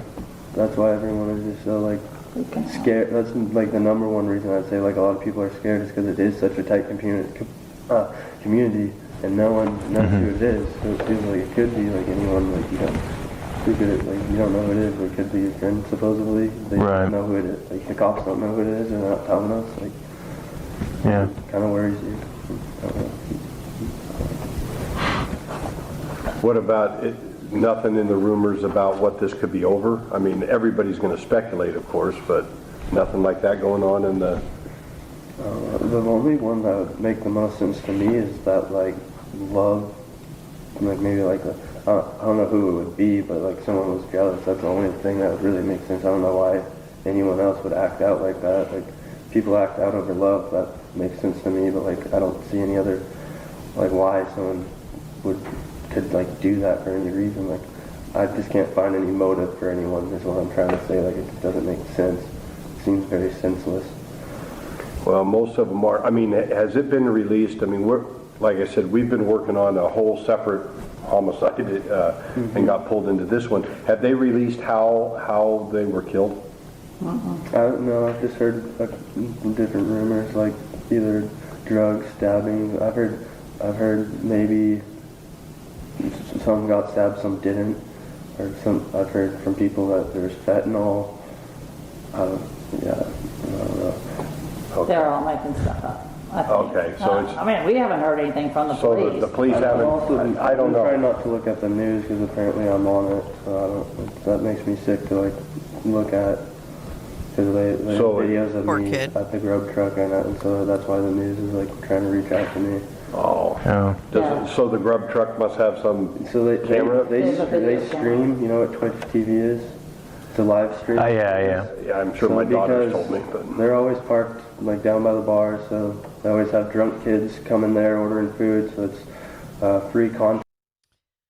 Chillin', I'm with you. I definitely can never identify vehicles. Yeah, everybody just respect each other's comments, but no one was laughing at the victims. Like, and no one is ever going to laugh about this case because there's nothing funny. Content for them, so they're always streaming. And I guess okay. the news outlets have been posting the videos of me standing with them and making up stories, I suppose. I haven't been like looking at them, but just some of my friends have been like telling me they're like talking about me or something. So it kind of sucks. So somebody must identify it. No one at the grub truck knows who you are, right? I don't know how they identified me, but someone from the news called me by name. Okay. I don't know. Do you Sorry about remember? that. Yeah, I'm sorry. What Like, news not even station? my real name is what's crazy. They call me by Jack, and like that's not even like, I don't know, like on anything, I don't think. It's like weird. Do you know, are there any places that you know of up by, because you've been to Maddie and Xana's house before, right? Like once, I think. Okay. I believe after the fact, I believe they all lived together, but like I didn't really know. Okay. I knew they lived over there. I didn't know exactly where they lived. Like the time I've been there, I think was when there was a different group of girls living there.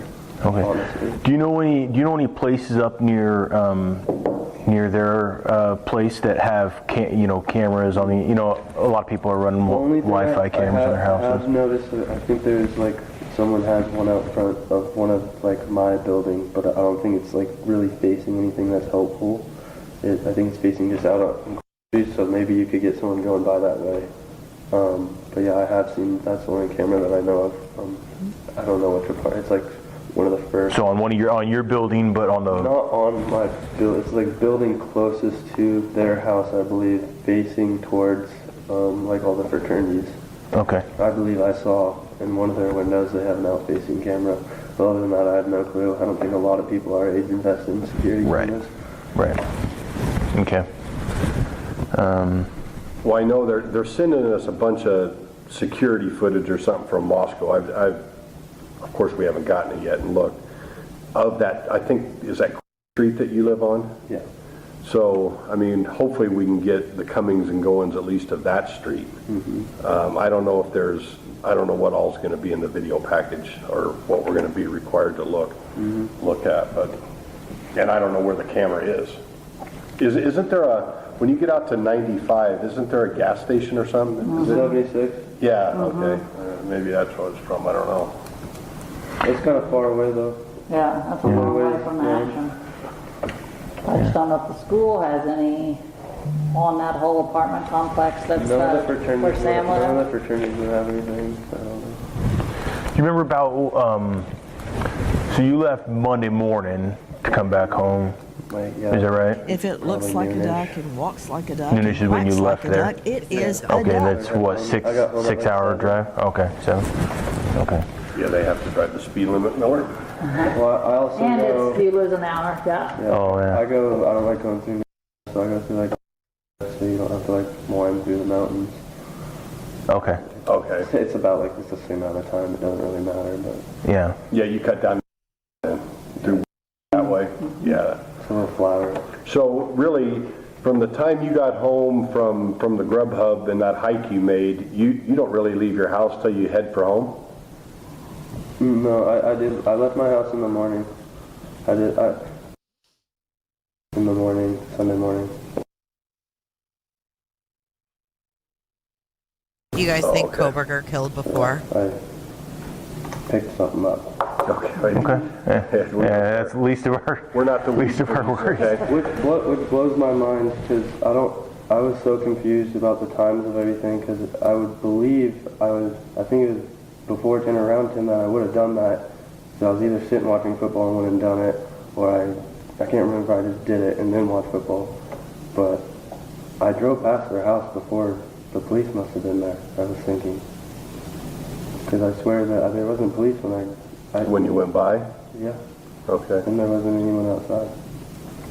I don't think. Or you didn't notice. I don't know. You would have known if the police had, though. Well, yeah, but there would have been lights and, You would have known because Yeah. there were probably, There are that's probably the millions. biggest thing that's happened in that town crime-wise. But like, And- that's what I'm saying, like I drove past their house and it didn't seem like anything was like unsettled. Like I probably wasn't like looking because it's kind of tucked away. But, what do you drive? that black, out there. Okay, Oh, that was an yeah, yeah. Okay. One thing I am going to ask, and we are asking everybody, I can't, from the little bit I know about the scene, I can't tell anybody about it. One reason is for rumors, and another reason is we have to protect the investigation. Yeah. But there was a struggle. And in a struggle, in our experience is there's going to be the perpetrator, the suspect's DNA. And I Yeah. can't tell you how I know that. So we are asking everybody if they'll volunteer Yeah, definitely. a buccal swab for DNA. We aren't going to put it in databases or anything like that. The only thing Could that'll be. be, Willing. Okay, okay, it's gonna be for this only to be compared to compared to what stuff that we have for this I'm case. 100% willing. Okay. Okay. And that's really all the questions. I would ask, you did. I'm not good on Snapchat. Obviously, I don't have time to Snapchat and Twitch and or what all the stuff you told me out there. If you do hear something, you're a bright, smart kid that I don't want to hear every BS rumor out there or whatever. But if you do see something that comes across these social media and these chats, would you please let me know so I can follow it up or get somebody to follow up on it? I don't know. So like a person that seems like they know more than Right. the rest of everybody else, I or don't even care if it's one of your house buddies that tells you a rumor. If I could just go to your house buddy and talk to him, because really, I don't think the police up there have much. That's the problem with the community too, is that we're all just shook because we don't have much either. Like, if anything, I thought our community would be able to quickly figure out Carrie who Lou this has tipped the person could stream be. using And that's not J4J.live. happening. Thanks for No. always being the best host, J4J. Red heart emoji, kissing face emoji. Carrie Lou, thank you for your cooter chat. The best host, the hostess with the mostest. Nah, thank you so much for your support. Thank you. And feel free, that's my cell phone number and my contact on the other side. Feel free, if one of your buddies have something, you can give them that number. I'm always answering the phone, and if not, just leave a message. That means I'm busy. But And you guys are the state? We're the state, yeah. yeah. I think there's a reason that he didn't want his mommy to testify. I really do. I think he's got a very odd past. But we're going to read this new book together when I get it. Be me. Painless just rubs on the inside of your cheeks, you know. You have two. He's getting his buccal swab. You think BK's done weird stuff before? But who the hell skinned and killed Buddy? Just run the two together. Just open your mouth. Crazy. Let's get this side.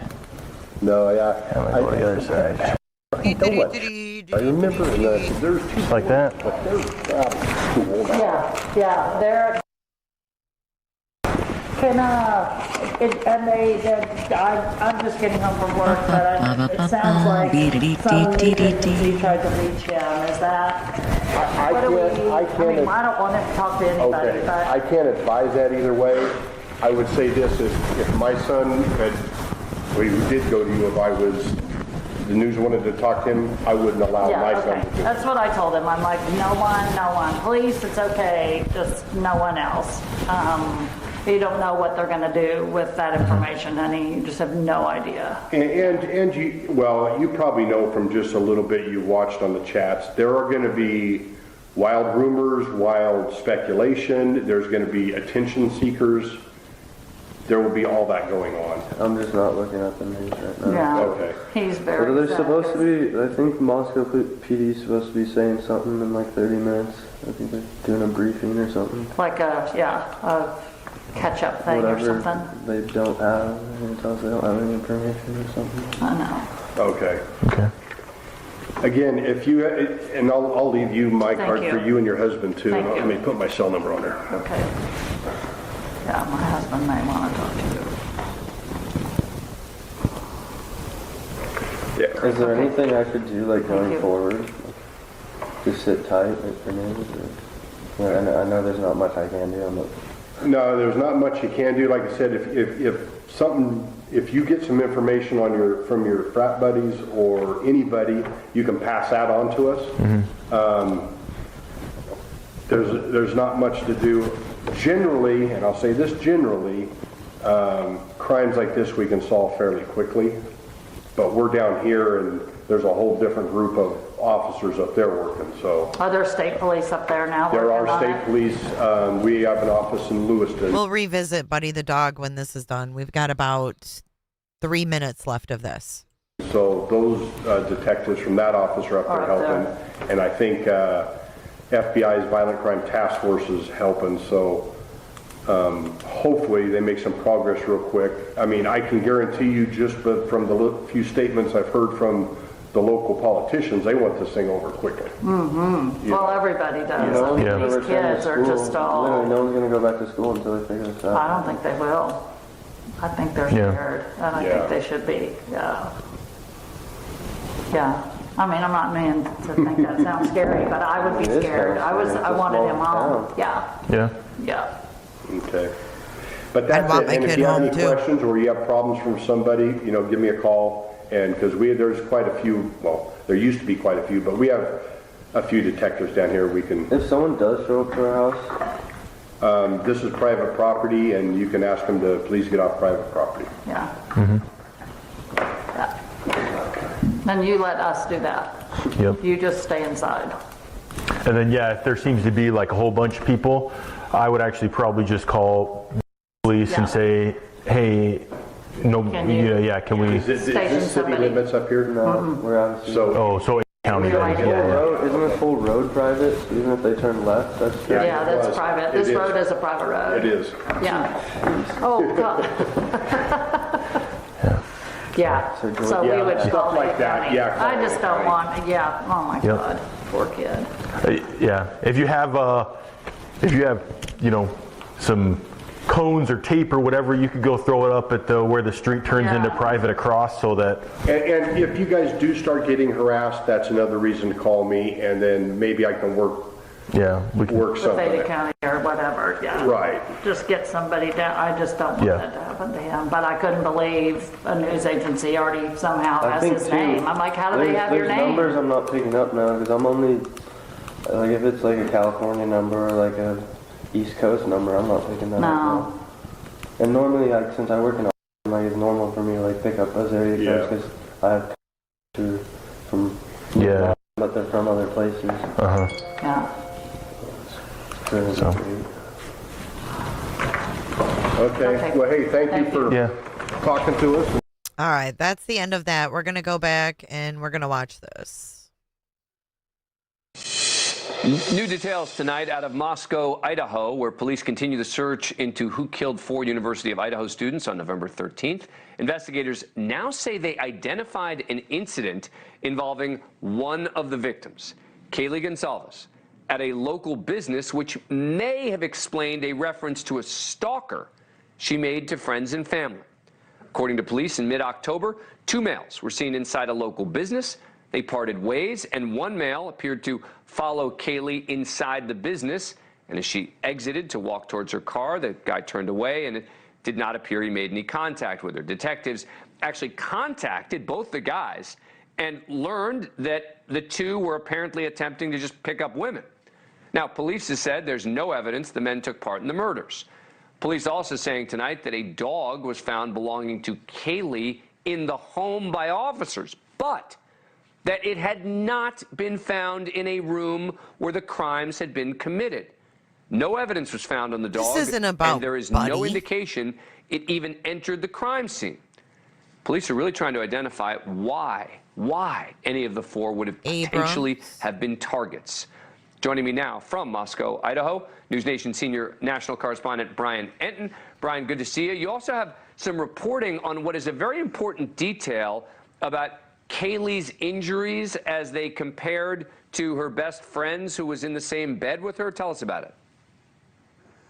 Yeah, Dan, we've learned that Kaylee's injuries were significantly more brutal. That is the way it was described to me than her best friend Maddie's injuries. They were together in Maddie's room up on the 3rd floor of the house behind me.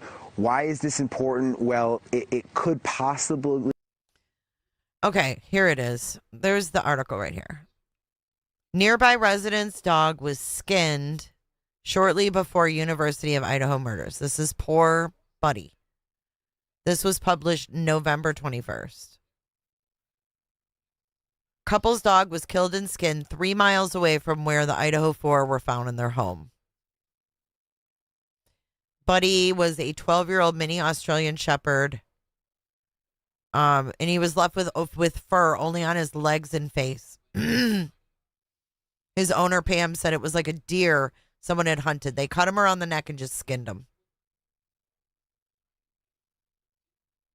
The other side of him was as though they had filleted him like they were about to eat him. It was terrible, unbelievable. They cut him like you fillet a fish. We found his collar, but we didn't find the pelt. This is Buddy's owners. And I've never heard that any female was charged in this.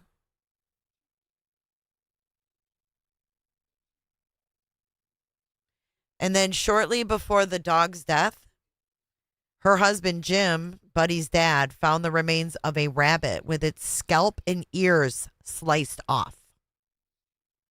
It had the head sliced right open and you could see the brain, Jim told the outlet.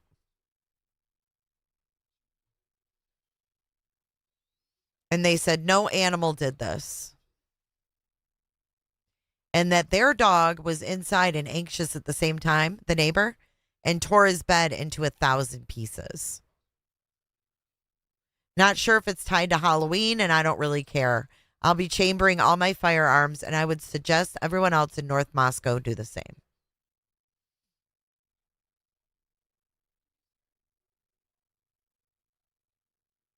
I don't think that even if they connected it, they would have even investigated it.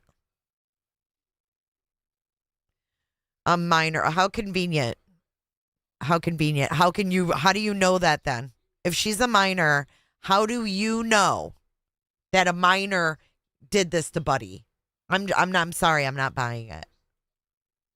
I'm not buying it. This was just right before, and I know all about the brain. There was a small brain found on the dumpster at Ethan's frat house on the morning of the murders at 11 a.m. Aw, Jen Fisher, I'm glad you're here. You never heard of Buddy, Carrie Lou? It's disturbing. There's certain people that do that kind of shit.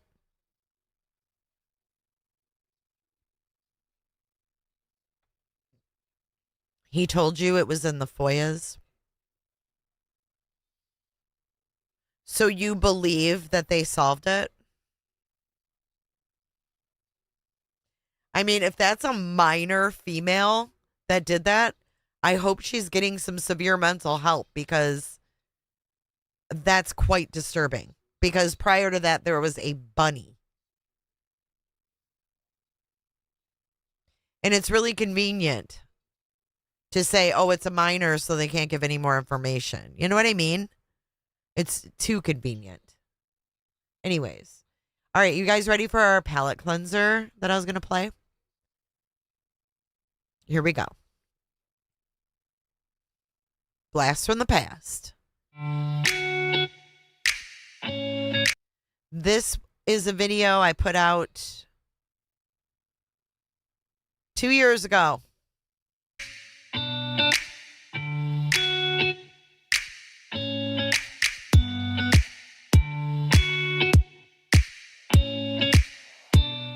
We found another online account that ABC has confirmed to be Brian's, a SoundCloud account. Okay.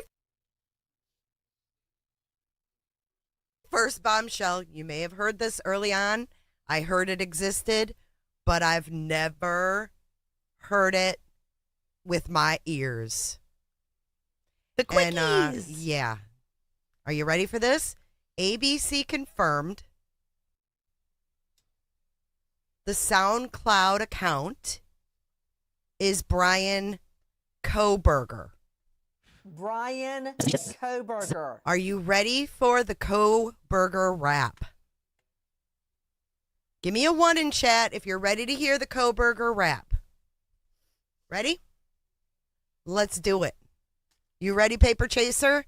You might want to send him a contract to sign on to your record label. This is confirmed to be Brian Kohberger.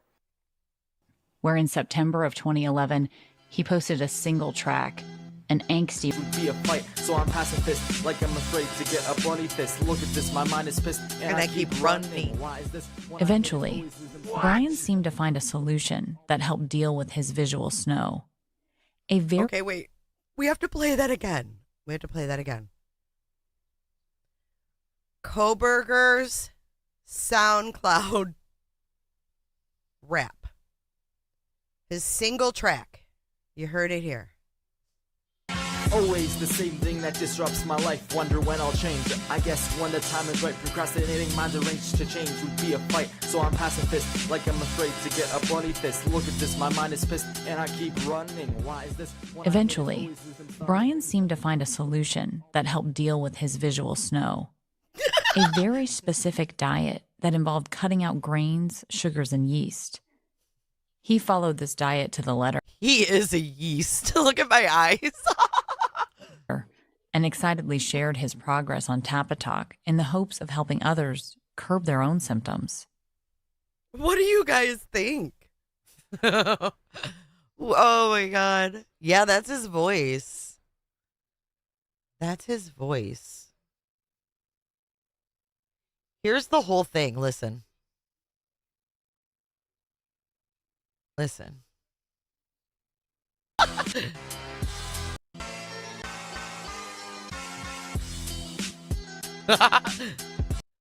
He doesn't rap anymore. Let's go to the very... Nope. He's got no banging outro. Hi, everyone. This is part 2 of the Brian Kohberger case. Damn it, Brian Kohberger. Us. Who's us? RJ, do you know who us is in Brian Kohberger's world? Oh, I know. It's come on. I had to share it. Do you guys want to listen to part 2 of Jack Showalter? Oh, I know. Cut his damn mic. Exterminators.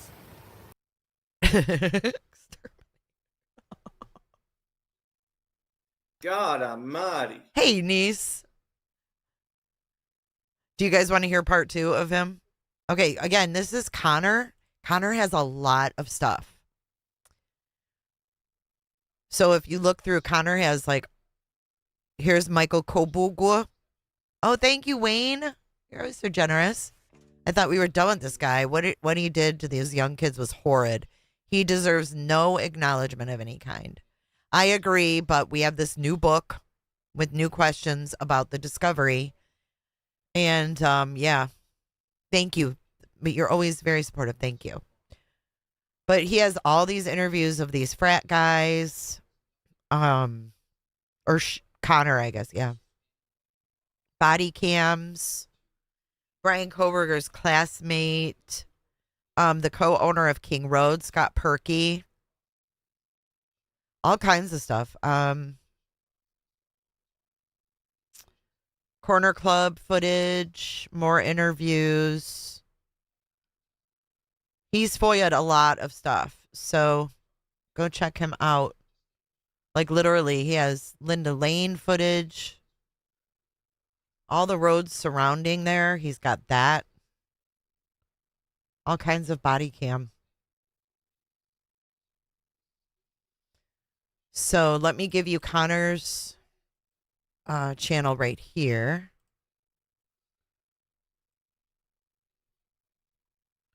Mike, Willie, Trent, and Brian's girlfriend, Casey. Casey? Is she the one that died? But anyhow, yeah, they have a lot of stuff on this channel. But this is Jack Showalter's second interview. This is on video.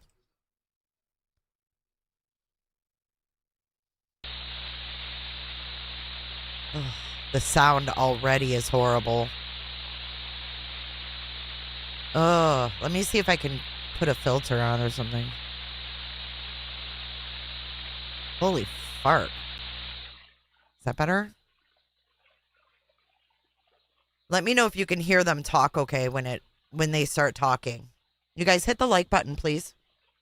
Please, please, please.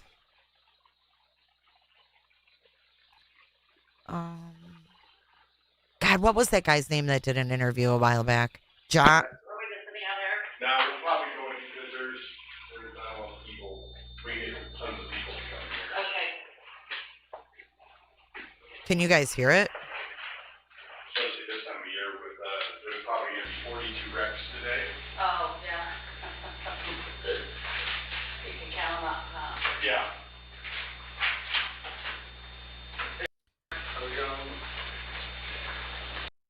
Okay, so here's hoodie guy Jack Showalter again, but this is December 6th of 2022. The other one was 11/16. So that was 3 days after, right? And then now we're into December, and he's coming in for a second interview. This one is an hour long. Get in our chair there.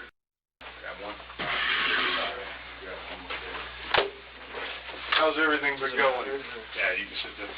I just been laying low. I was gonna go to Moscow yesterday, but decided not to do that.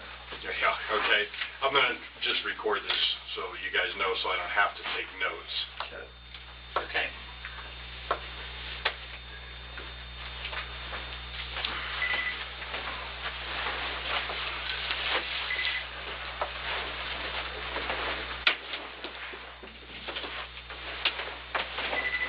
Maybe. By the way. Hi. Oh, I'm sorry. Yeah. Were you with us last time or no? No, that was Detective Miller. He looks kind of like him. Yeah, they look similar. They're both kind of goofy. It must be his mom, yeah. Well, this thing isn't working. You had to turn the thing off. Oh, let's close up the poll before I forget. So it looks like it was about the same. We have... Where the hell are the results? 59% say no, there wasn't more than one. 41% say yes, they think there was more than one, with the same amount of votes. So even more said yes. Yeah, I guess. Oh, hold on. Roberta. Yeah, I got it. So since the last time I talked, I know you and your family have taken a lot of crap online. I hope you're not reading it or anything. Poor guy.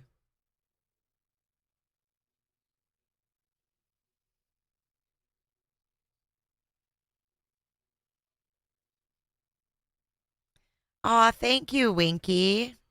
I'm glad you replayed it. Thank you. What about you? Are you...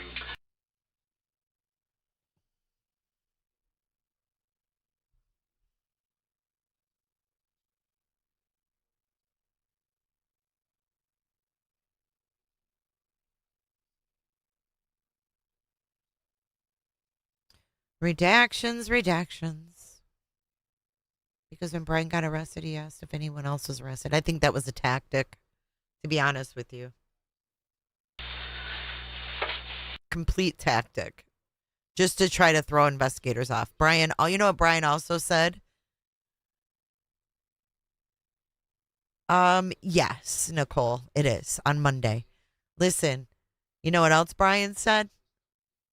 Brian got into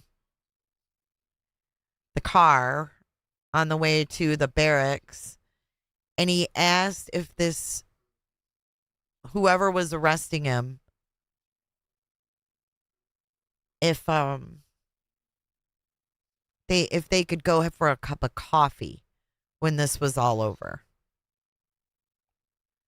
I think he was trying to be like, I don't know. I think this was all planned in his mind, and I think he was trying to be like intriguing or something. And that's probably why he said, was anybody else arrested? Unless, like I said, there was someone else and that person's dead. Yeah, he said something cryptic like, hey, do you think that when this is all done, we could go have a cup of coffee? Like all Bundy-ish, you know? Like no one wants to have coffee with you. No one liked him. Like no one liked him. All those things, those reports from his school, they all thought he was a dick. They all thought he was a dick and weird. Staring at them, following them. They felt so uncomfortable. They wanted escorts to their cars. Yeah, I think he thought he could throw them off.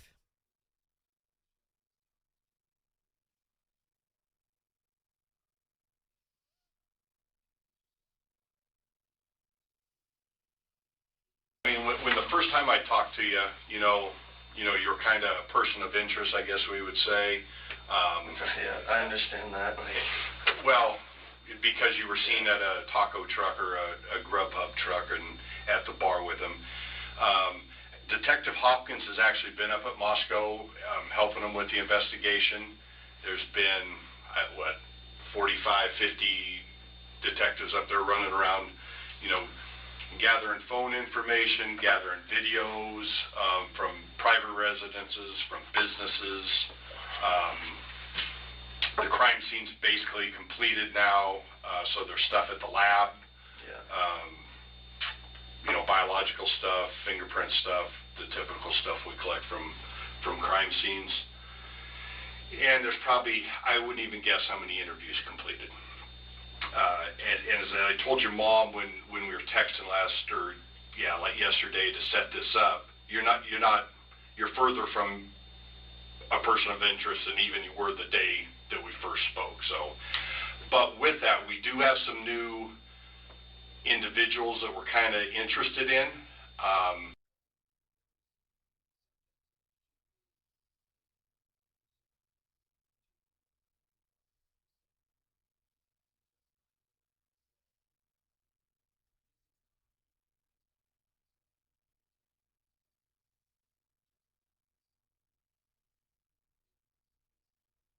I guess we can't hear this part.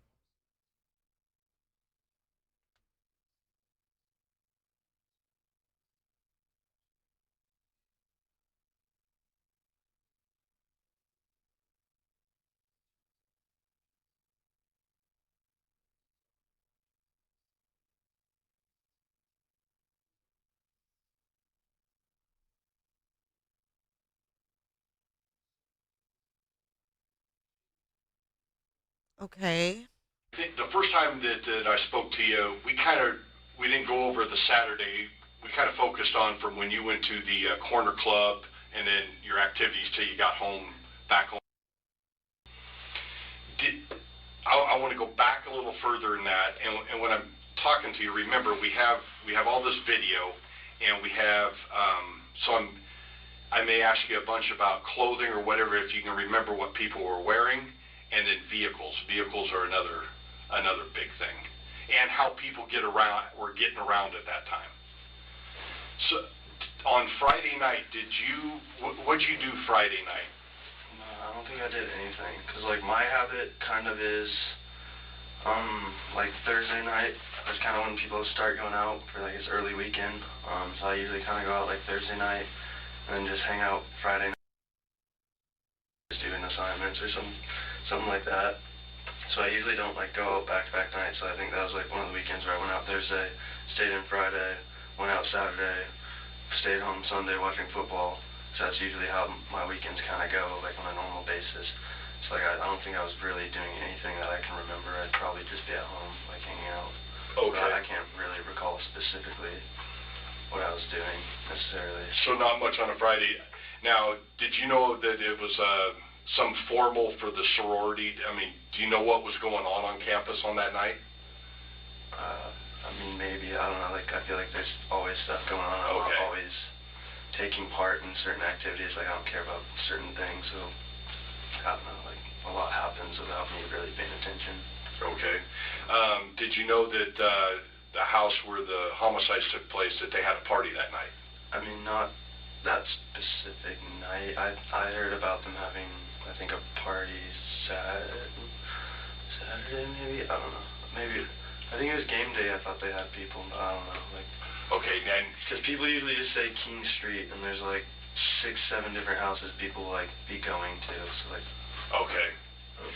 And when you say, when we're talking, if you would help me out, whether you knew that prior to the the homicide or is stuff you've learned afterwards? Afterwards. Okay. I don't really, for the most part, like I went to, I think on game day, an apartment at the Whites, but for the most part, I don't like.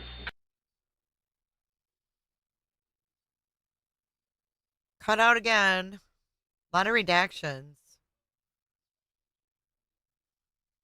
Like I don't really hear about that stuff that much, because I don't really care to like go there. Okay. So I don't know. Like it's all. I would say I've heard it afterwards. Okay. So Saturday morning, it's game day. Walk me through that day. What you do, who you were with. Are you asking him again because he's still a suspect? Why are you asking him so much about him? Sorry. Because he's going to be with somebody, I think, on that day that I want to know and corroborate the activity. Did you hear that? His mom said, "Are you asking him again because he's still a suspect?" Because he's still a suspect? Why are you asking?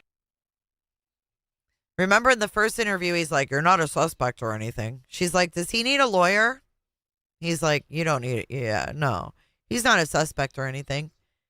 And then now here we are, December 6th, and she's like, "Are you asking him this because he's still a suspect?" Game day. Walk me through that day. What you do, who you were with. Are you asking him again because he's still a suspect? Why are you asking him so much about him? Sorry. Why are you asking him so much about him? Is it because he's still a suspect? Because he's going to be with somebody, I think, on that day that I want to know and corroborate the activities. Okay. because he's going to be with someone. I want to corroborate their activities. Who the hell is Jack Showalter with that day that he can corroborate their activities? Or are they lying to her? With, are you asking him again because he's still a suspect? Why are you asking him so much about him? Sorry. Because he's going to be with somebody, I think, on that day that I want to know and corroborate the activities. Okay. Yeah. Who is it? For the most part, I don't really remember what we did. I don't think I went. I didn't go to the game. I just remember. It's hard to remember these days. The only thing I remember from that day is like going to that White's apartment. Okay, so somebody at the Whites was who they wanted to corroborate their activities. Like going back from there in my place, and then going to the bars later. Like, I don't really remember specifics, and then there was just like a ton of people there. It's like usually when it's game days, like everyone just like meets, so there's just like a ton of people like coming and going from the apartment, like people I know and people I don't know. There's also a ton of people I just don't know, because over like the 3 years of college, I was pretty much like in a relationship, so I was hanging out with like my girlfriend instead of meeting a lot of these people. So, like, that's why a lot of people think I'm kind of sus, is because I don't talk to a lot of these people on campus, because I was doing other stuff, like relationship stuff. Okay, okay. So, like, I don't know, I just, like, hang out with my friends, and, like, if I don't know you, I'm not really going to talk to you. So, like, there's a ton of people I saw that day that, like, I don't really know. Okay. I'm going to bring up a name, in which I know you know him. Yeah. Of course, it's redacted. That day? Yeah. Okay. He's my good friend. I know. So, what time did you meet up with I have no clue. Okay, so who is this? Who's Connor Chestnut? That's an actual person? That's his name? Connor Chestnut? There's a separate MPD case number for Showalter and Connor Chestnut. Is that who they're asking him about? Is Connor Chestnut? Who the hell is he? Is there an interview with Connor Chestnut? I don't know. I can see if I maybe have. What date was that? It would be the 12th. I don't know. It's just hard to think of like times. It's like it'd have to be. I can't remember if it was like after the game or before the game. I don't even remember what time the game was at. Yeah, it was an afternoon game, if I remember right. I assume we were like, I don't know, late, like early afternoon maybe. Like, I don't know. Well, can you remember? Did you meet up with him at the house? No, I don't think they ever went to the. They might have came to my house for a second, just because I lived right next to. They might have. Him and maybe might have came to my house, but I can't remember if that actually happened before. You said the 12th? Yes. So the messages I have is I said, yo, he said, what's up? This is at 4:16 now. And I said, you still have the Whites? And he said, yeah, I'm trying to get food. And I said, where you at? And I said, at my place. I had to take some ibuprofen and stretch my back. My back is ducked. Grab me a couple beers if there's any left. Because they were like, the girls like bought like a party pool of beers for everyone. So okay. And I don't have messages from him till the 14th. About like, that's when we were talking about if like you're leaving, if we're leaving or not. Okay. So had you guys been at the party yet, or did? I mean, so I would say if that was at 4 o'clock, I would assume they were going from anywhere from like 12 to like maybe probably like 12 o'clock, 11ish. They probably started having people over at the Whites, but I don't know when we went there. Like probably before 4, maybe 2 or 1. I don't know. Okay, and some of the stuff I'm going to tell you we've gotten from. So I mean, if you can't remember well, I'm going to have to tell you stuff to remind you. Okay. Yeah. So then where did you guys? Obviously, the message string stopped. So Kaylee I definitely do remember Kaylee and Maddie and all. That's where that picture was taken. You taken that all picture, over, yeah. That's where that. I remember them all going out and taking that picture and stuff. Okay. And you weren't friends with that whole crowd, really, except for. I'm like just mutually friends because like there's like people I have classes with. Like there's just like people I know, and then there's people I just like know but don't know. Like it's just a small place. Like I don't know them, but like we just all hang out. Like I don't know. We all commingle, kind of. So I don't know. There's just a bunch of people I don't know, and there are people I do know. Like I didn't know Kaylee, but like I've seen her around and stuff, so I like recognize her and stuff. So which one out of the group did you know the best? Maddie. I have like classes with Maddie. And she's in my grade, so I've just known her since like freshman year. Okay. Just always seen her. She just has always hung out at like the house through the years and stuff. Excuse me for not remembering. What year in school are you guys? Okay. And she's the same. So you guys are at the Whites party. Do you remember leaving that party? I mean, yeah, I went back and forth between my house a few times, I think, to like chill, because I was having like a messed up back, so it was like kind of hard for me to like stand up all day, so I was like getting really sore and stuff, so I was going back to my place a lot to like just sit down for a second. But I don't know, I'd say, I don't even know if I went back after, I don't think I went back after 4 or 5. So when that text string is going on, you don't return back to the Whites party? I don't think so, but. Okay. Do you remember going back to the with? Not really.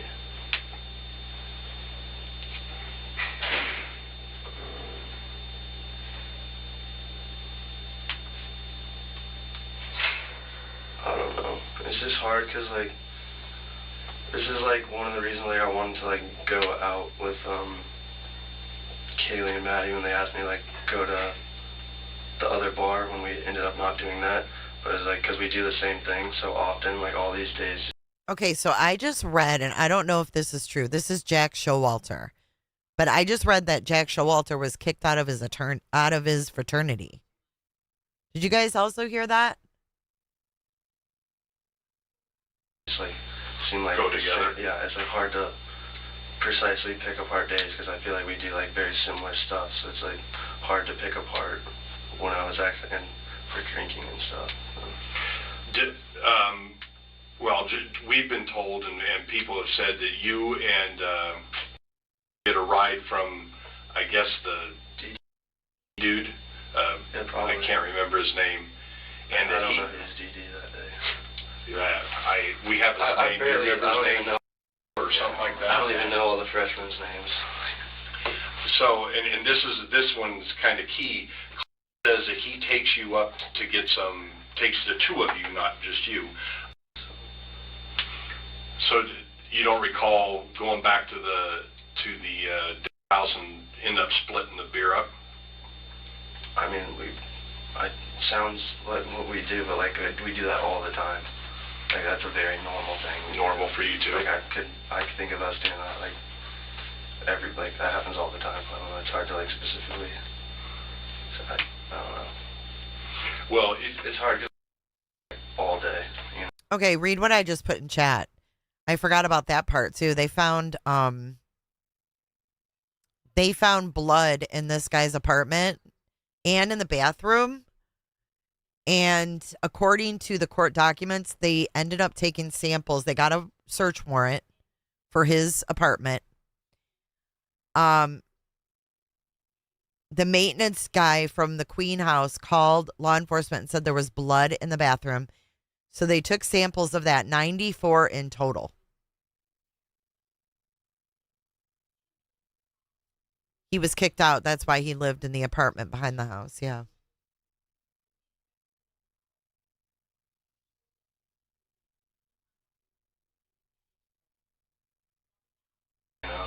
Right.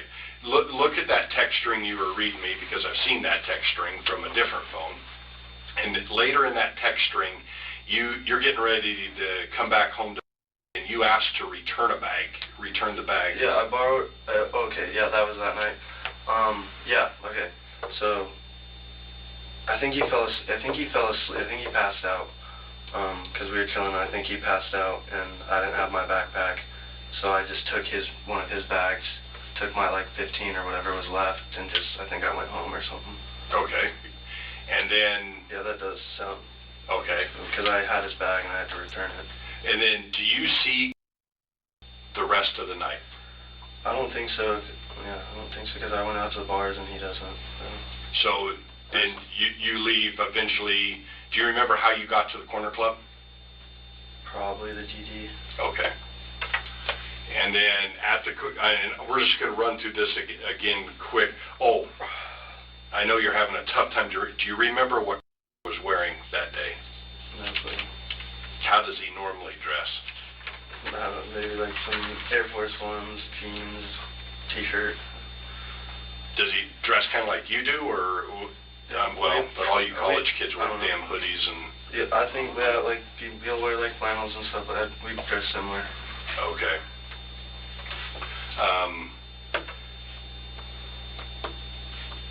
And then, I mean, I'm pretty good on, well, you never, the next time you contact is when you guys have contact?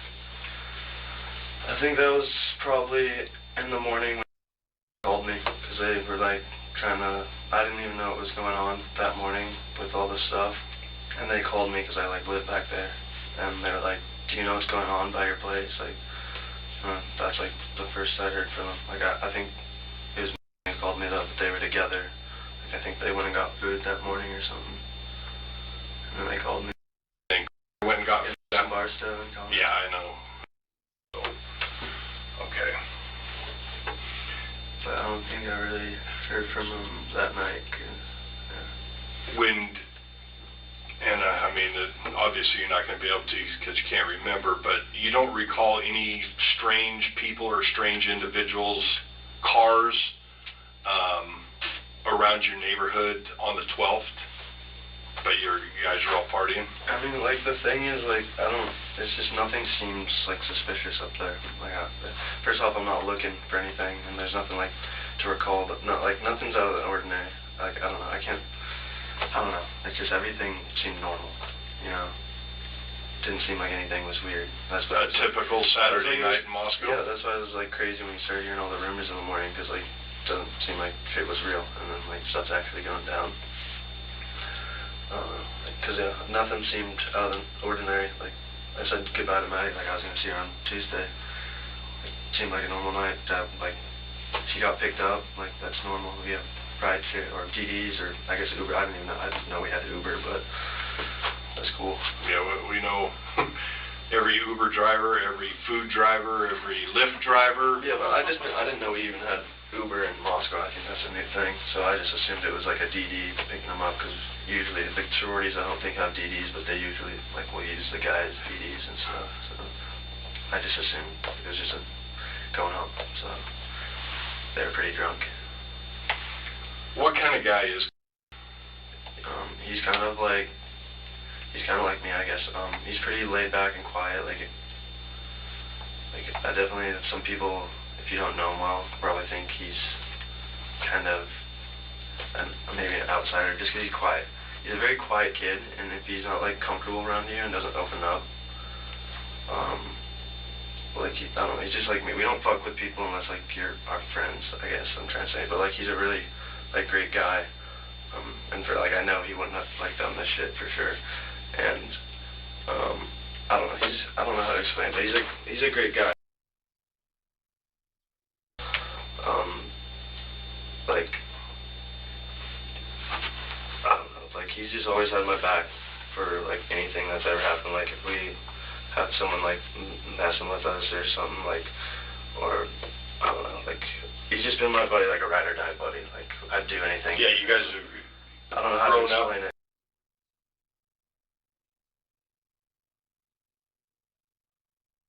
And then ended up at U of I? Mm-hmm. And like I came up here with him and my buddy who doesn't go here anymore because just college didn't work out for him. like, I don't know, we were just like, he was like the type of friend who we like talk about like, are we wanting to go to school together and stuff like that. But I don't know. I'm really bad at explaining things. But I don't know. I just think he's a really great guy. And I think Maddie for sure cared about him a ton because they were kind of close before. Okay, I mean, obviously I've dug through everybody's lives. And do you know what? I mean, this is on, I'm sorry, I didn't mean to scare you. That came through really loud probably, but this is on December 6th. And they seem absolutely clueless. When that started? I mean, I think it was kind of just because I don't know.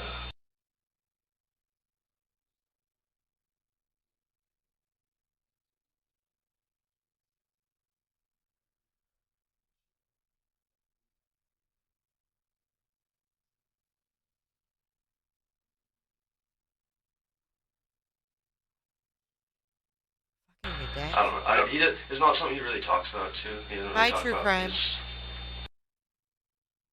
It's not really something he doesn't really brag about the girls he's with and stuff really. So I just, because I'm his friend, I knew they hang out, but like.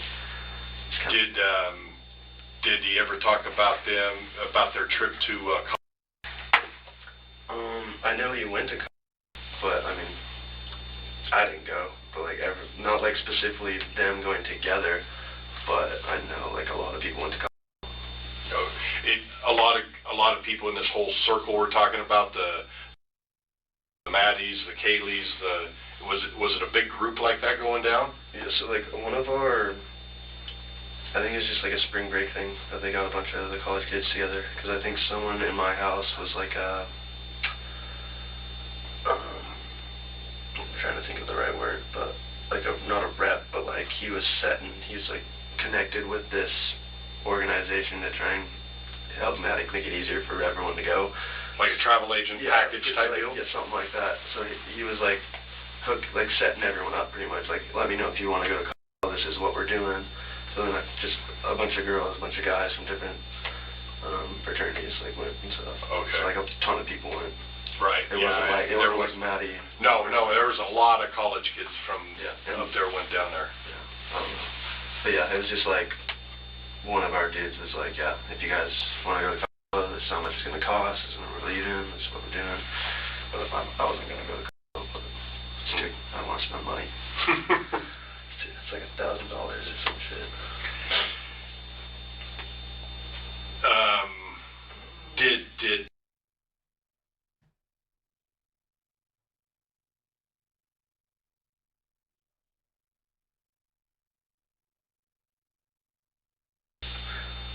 Yeah. How long? From what I've known, Xana's kind of been on and off with some of. She's younger than us, so she's been kind of on and off with like or something. I know she was always kind of with like the other dudes, and then she's been with this Ethan guy, I guess, and they seemed like they've been happy and doing great. And then I didn't know Kaylee that well, and I didn't even know that she had that ex-boyfriend or whatever, but I don't know. But I know he didn't really talk to Xana or Kaylee, but I know he did hang out with Maddie. And then I'm sorry if I'm explaining things terribly. No, that's okay. That's okay. And then the other two, was her name, and then yeah, I don't know those chicks like at all. Okay. I couldn't even like put a. I don't know those chicks at all. Yeah, it's reported that this guy was kicked out for how he treated women or how he treated the girls. Actually, if you showed me a picture of them, I'd probably be like, okay, I've seen them. But like, yeah, but you don't. Like, yeah, I really like Maddie. I know Xana just from like hanging around, but like I know Maddie from class and stuff. But like those other people, like I really don't know at all. Like the roommates and Ethan. I don't think I've ever said a word to Ethan. Okay. Did you go over to that house much? Do you know? Not that I really know of. I mean, maybe like hang out because he got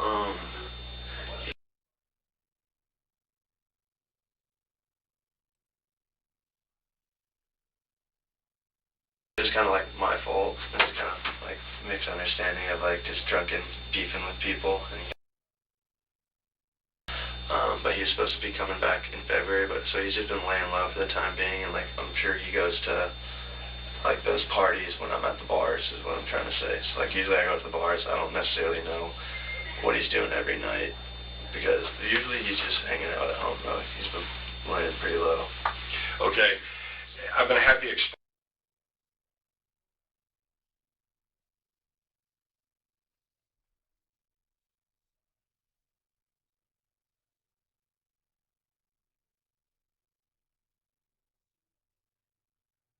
Redactions.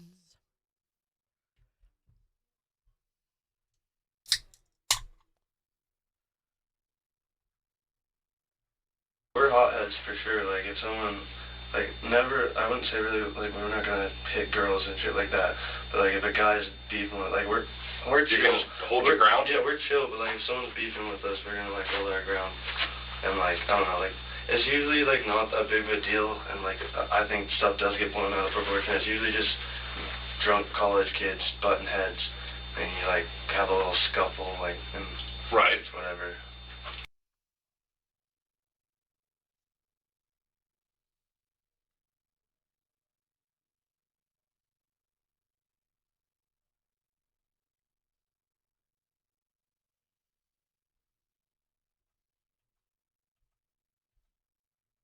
Tons of redactions. Damn. But I play like. Is there like competition between fraternities? But I mean, there's this play, like, it's kind of like, some fraternities you just kind of don't like for different reasons, whether it's like the people, and you kind of like beef with those kids, and sometimes it's like, I don't know, there's not like competitions, but everyone definitely wants to be like the better house. You know, like it's not like we're competing, but everyone definitely wants to be like the top house, like something like that. So like I don't know, everyone wants to. Our house is better than your house. We're all alphas and shit like that, so everyone wants to like be the. I don't know. It's, okay. I have trouble explaining some things, but I don't know. It's just. I think it's guys just get hot-headed, and I see it all the time. Even not my friends, I see other people like doing like getting in arguments about just stupid shit. And then, well, exactly. How many? I've been there a few times in my life. How many times a weekend are there these type of incidences between not with you, but just in the bar on a given Saturday night? Nothing. It's usually not. People aren't really usually getting into fights at all. That's pretty like random. But like people get like too drunk and kicked out, or like they're talking shit to the bartender. I don't know. But I don't know. Like. So are those the things that can get you kicked out, talking shit to the bartender? Yeah, like people will just be like giving the bartender attitude, or like I don't know. And like they obviously most of the time know you're kind of a regular, so it's like if you're gonna act like that, it's like we don't. There's a door. Yeah, I don't know. Like you gotta act right, or you're gonna have a temporary ban or something. I don't know. And usually we know all the bartenders, so like that's. Sometimes you can get like some people get too comfortable like talking to them because they're drunk, and then the bartender's just over it. Like, all right, you're done. Like, I don't know. Okay. I don't know. Yeah, there's definitely not a lot of fights at the club, but it's a pretty mellow campus, isn't it? I mean, compared to WSU. Yeah. I mean, definitely. It's like people definitely butt heads, but at the end of the day, like I don't know. I think it's just we all wake up and it's like, oh, that was stupid. Like it's just drunken stuff. Okay. Back to that party at the Whites while I'm thinking about it. I mean, I've seen the pictures. We have a ton of video. I don't go to school there or anything. Do you remember any, like, alumni or people that aren't enrolled in school there present at that party? I guess, like, it would probably be outsiders to you if you don't know the alumni. I don't know. Unless they were alumni. Was it pretty much a party at the Whites, or was everything? It seemed like, because I think there was a bunch of, not a bunch, I don't know, I think there was guys, maybe some, because there's obviously Ethan was there, and he's a guy, so I think some of his friends were with him. But I don't know, like, yeah, there's like my friends, and then there's some people obviously that I just don't know what house they're in. They might be in Sekai, they might be big, I don't know. But no older people that are Not that I can really recall. Okay. What about at the corner club? You run into a bunch of alumni in there? I'm pretty sure there was some alumni, because I think some people came up for the football game. But I don't remember like which ones were there. I think. But no one harassing the girls or anything like that. No, Do you remember? That's what like is so crazy. Like it was just such a chill night. Like it was a very chill night. That's why I was like crazy hearing about everything. Like, because like we do have nights where obviously like we'll get in fights, but like I didn't hear of anything like going on. I feel like everyone was just in a good mood that day. Okay. So, going back to your story, once they get the ride from the silver car that took them away, you walk back. Yeah. Which I see you walk back. Because I thought, I don't remember. I think when I was talking to you, I thought it was later than it was. But it was either close to 2 or after 2, and I was just like, I think just in my mindset, I was like, I don't want to sit here and wait for my DD to come get me, or like, so I was like, I'm just gonna walk. So I just went straight from there, because I thought we were gonna go to the other bar, but like that didn't happen. But that's not a big deal to me. They were drunk. They're going home. Like I'm not gonna be like, oh, you're not gonna go to the bar with me. Like, I don't know. I feel like I'm a pretty chill person. Like that's why I was like hanging back in line. Like I'm not the type of person that's just gonna like crowd over them and like get mad about what they're doing. So yeah, Well, just so you know, I have no concerns about the video at the truck. No, but that's just a lot of people are highlighting on the video. Lots of people do. There's a lot of internet detectives and stuff I've found out. But yeah, my thought process was like, it's cold out, but I have my coat and stuff. It's not that far of a walk. I'm not gonna sit here and it wasn't that big of a deal to walk home that night. I don't know why. I just didn't want to wait for the DD, or he might have not even been working at that point. I don't know, because they're allowed to stop taking calls at 2. Okay. And so you go home, and your story is pretty much like you told me the last time, right? I cashed out. I think I went like right to bed. I was pretty. Okay. And then we have you get up watching the football, and then the cell phone starts. When you do leave town, because we were told you left town the next day, which is not true. The 14th or 15th. You left on the 13th, 15th. We got back on Monday, and You came home Monday. So was Monday. Yeah, you came home Monday, not Sunday. Yeah, and the reason I did is just because all my friends were just like, yeah, I'm out of here. Like, it's like I'm not gonna stay up here like everyone is. And, I don't know. Yeah. And they already said like our cast said, I think for the most part they're already like rumoring about going like online, or like canceling our classes for that week up until Thanksgiving. So like there's really like go back for a week and then dead week. There was no reason to like stay there at that point, because they weren't like saying we had to be there for school, and like we were kind of hearing rumors. And also at that point I didn't really care about school. Like I don't know. Like I didn't want to stick around for school if that shit was going on. Okay, but did you stop by and see before you left town? Yeah, I took him that backpack. Okay, and that's a backpack from the beer. Yeah. And then I think it said a TV cable or something. Yeah. I think it was Friday. I think it was Friday we were showing. It was one of the college football days. We were watching the college football games, and it was like There's pictures of it in the new book, Amy. I'm getting the new book, so if it's in there, we'll see it. Take a look at this. We were just talking about Ted Bundy. Let's do a little slight palate cleanser. In the early hours of January 15, 1978, beneath the quiet calm of Tallahassee's campus, terror struck at the Chi Omega sorority house. Within minutes, Ted Bundy, already a fugitive wanted in multiple states, would unleash one of the most brutal attacks in American history. Ted Bundy, a handsome law student with a chilling secret, confessed to murdering at least 30 women across 7 states. His signature? Charm, impersonation, and abduction. Tactics that rendered him one of the most dangerous killers of the 1970s.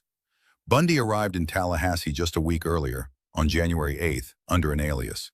At about 3 a.m. on January 15th, using a faulty backdoor lock, he gained entry. Inside, he brutally attacked Margaret Bowman and Lisa Levy, killing them both in their beds. 2 other students, Karen Chandler and Kathy Kleiner, were beaten so badly they nearly died. Bundy didn't stop there. Minutes later, he broke into Cheryl Thomas's off-campus home, just blocks away, and beat her so severely she suffered permanent injuries. A neighbor's call to 911 likely saved her life. When Bundy was caught a month later in Pensacola, pulled over in a stolen car, the police connected him to the Chi Omega killings. A forensic odontologist matched a bite mark left on Lisa Levy's body to Bundy's teeth.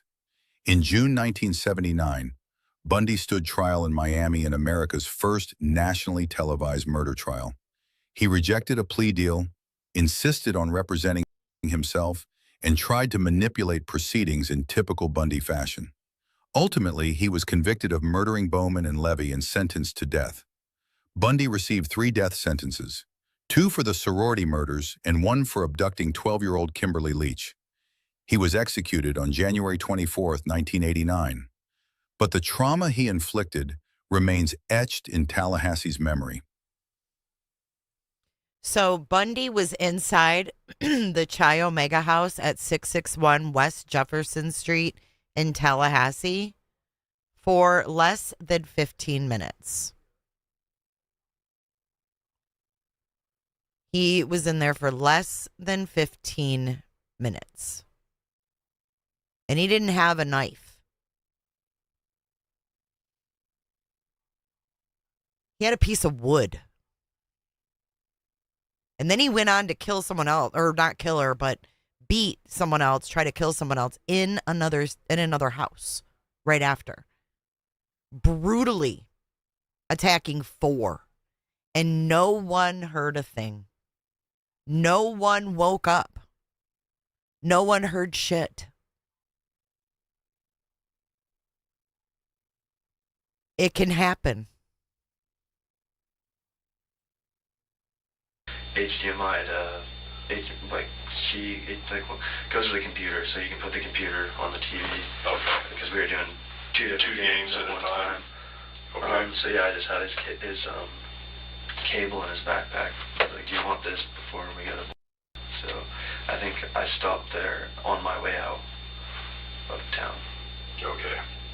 Yeah, I saw the text string and everything, or message string. What was, while we've been doing this investigation, what was standing with the fraternity? Okay. Any problems? I mean, I'll just be honest with you. I heard the frat was on national probation or something. Our fraternity? Yeah. We've always been. We've always been. Okay. On probation. So since you've been a member, you've been on probation? On and off. Like, it's very easy to get on probation. Because I don't know. I was never in a fraternity, so. Yeah, I don't know. Well, when I originally joined a fraternity, I thought it would be like Animal House. We have a lot more rules than I thought, and yeah, they harp on us pretty bad, so we get in trouble for very little things. And then I also feel like nationally they just like find any little excuse to like not let us do things, because like I don't know, we were in trouble before I even came up to this house. Like when I was a freshman, from years before us, they were on probation, so we couldn't do anything my freshman year. And then like we'd get off probation, and then like one little thing would happen, and they'd be like, "Okay, you guys are back on." And what does probation mean? I mean, I just got to, and this is my curiosity. So I mean, I don't even really know what it is. Like, it's supposedly like, I think less events. Like, we're not allowed. Like, we barely have parties at our house. Like, we never. Like, we throw like one party a year sometimes, because we never are allowed to like actually throw parties. So it's usually just like, yeah, you can't have, the house might be dry, like no alcohol in the house. But Even for upper age guys? it's like, it's kind of hairy. Like, it's hard to tell a 21, 22-year-old you can't drink in your house, but like, it's mostly for, you're not supposed to get the younger people fucked up, pretty much. Like, you're not supposed to be doing active stuff with them, maybe. Okay. And then what's your standing in the house? I mean, what what reason do you guys have to suspect this guy other than his proximity? He willingly gave his DNA. He's willingly talking without a lawyer. I don't know what makes him sus. It's kind of weird. Okay. So if you're a member, do you have, I mean, is it like my golf dues where I got to pay my dues and... Yeah, well, it's just, for me,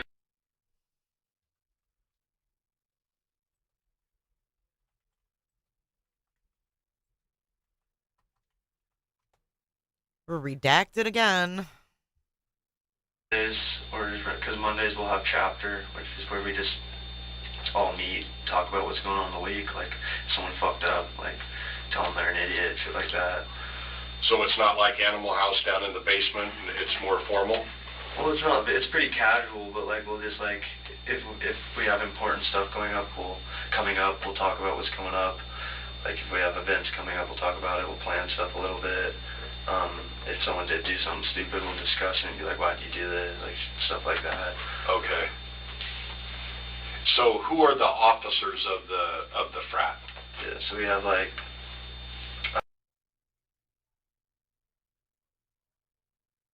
and then you have Sergeant at Arms, which is just kind of like, make sure everyone's not, kind of keeps the meetings in order, and then he's in charge of punishment, so if someone does do something really stupid, we have H-Board, which will like be like fines or some sort of cleaning, or we have different punishments if someone does something really stupid. Like we don't let everything slide. There's consequences for people's actions in our house. So that's Sergeant at Arms, secretary. So he just takes notes in all of our meetings, in those chapter meetings, it's pretty brief notes, but just so if you aren't there, we just keep track of what we talk about, and if you aren't there, you can know what we talked about. And then we have like academic chair, which is just in charge of making sure everyone's, especially the freshmen, making sure they're on top of their academics so they can't like party and stuff. Got like the rush chairs, which are pretty much just in charge of the incoming freshmen recruiting over the summer. Those are like the main three. Oh, and then treasurer, who's in charge of all the finances of the house, collecting the dues and what we do with all our money, keeping like Excel spreadsheets.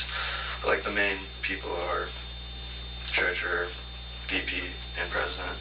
They're kind of the main. So I'm going to imagine the treasurer is probably the most reliable individual? Because I mean, what kind of money are we talking? It's a lot of money. And then does that get shipped up to the national chapter, or where's all that money maintained?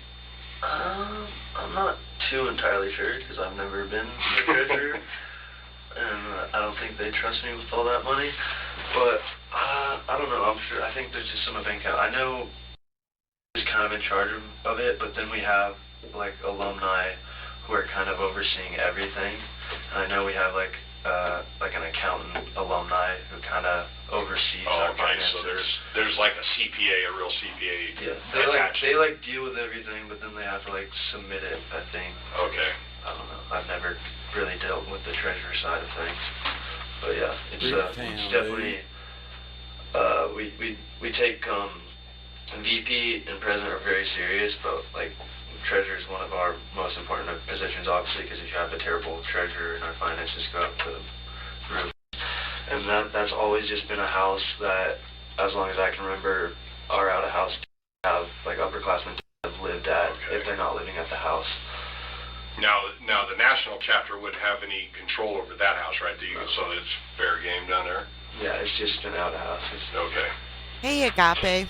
And even, like, sometimes there's been times where there's like not like a certain room necessarily it's not always a fully house. Sometimes there's like they've had like a football kid live there, and professor. That would be fun. Yeah, professor lived upstairs. Since you bring up professor, I learned something kind of recently new. And this I would imagine would be rumor to you, but have you heard of any of the girls at the state having a romantic relationship with a professor? I did hear something about that. That's weird as hell. I don't think there's any factualness to that. I think that's just total crap. That sounds so weird to me.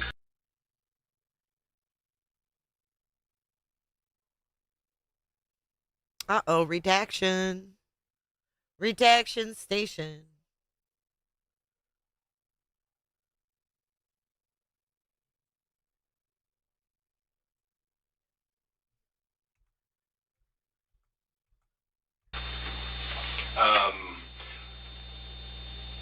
Do you know did Kaylee do other jobs? I mean, did she ever, besides be a student? I don't know anything about Kaylee. Oh, okay. I've seen her around, like, I didn't even know, like, I was hanging out with Maddie for the most part, and Maddie was with Kaylee. I didn't know Kaylee was Kaylee until afterwards. And people were like, yeah. I didn't know Kaylee was, like, the person with us. Until I mean, even at the night at the corner club? At the bar and at the Grove Drug, like, I didn't really talk. I was talking to Maddie for the most part, and we probably talked, but, like, and all the time.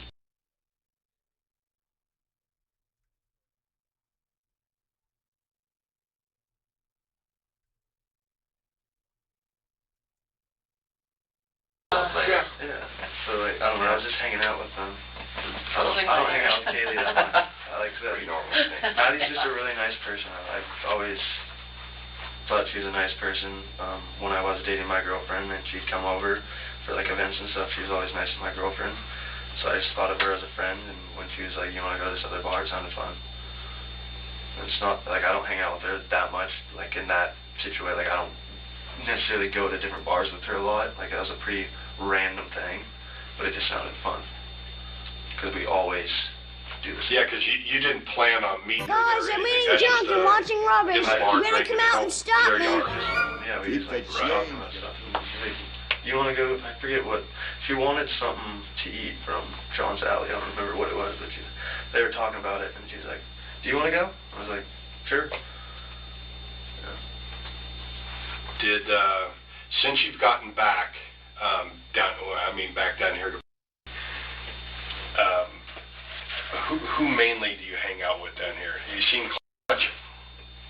Every once in a while. He's been kind of really just hanging out at home for the most part. Just playing, like, Xbox and stuff, I think. He's been playing just low, I guess. He's gone out to the bars with me a couple times.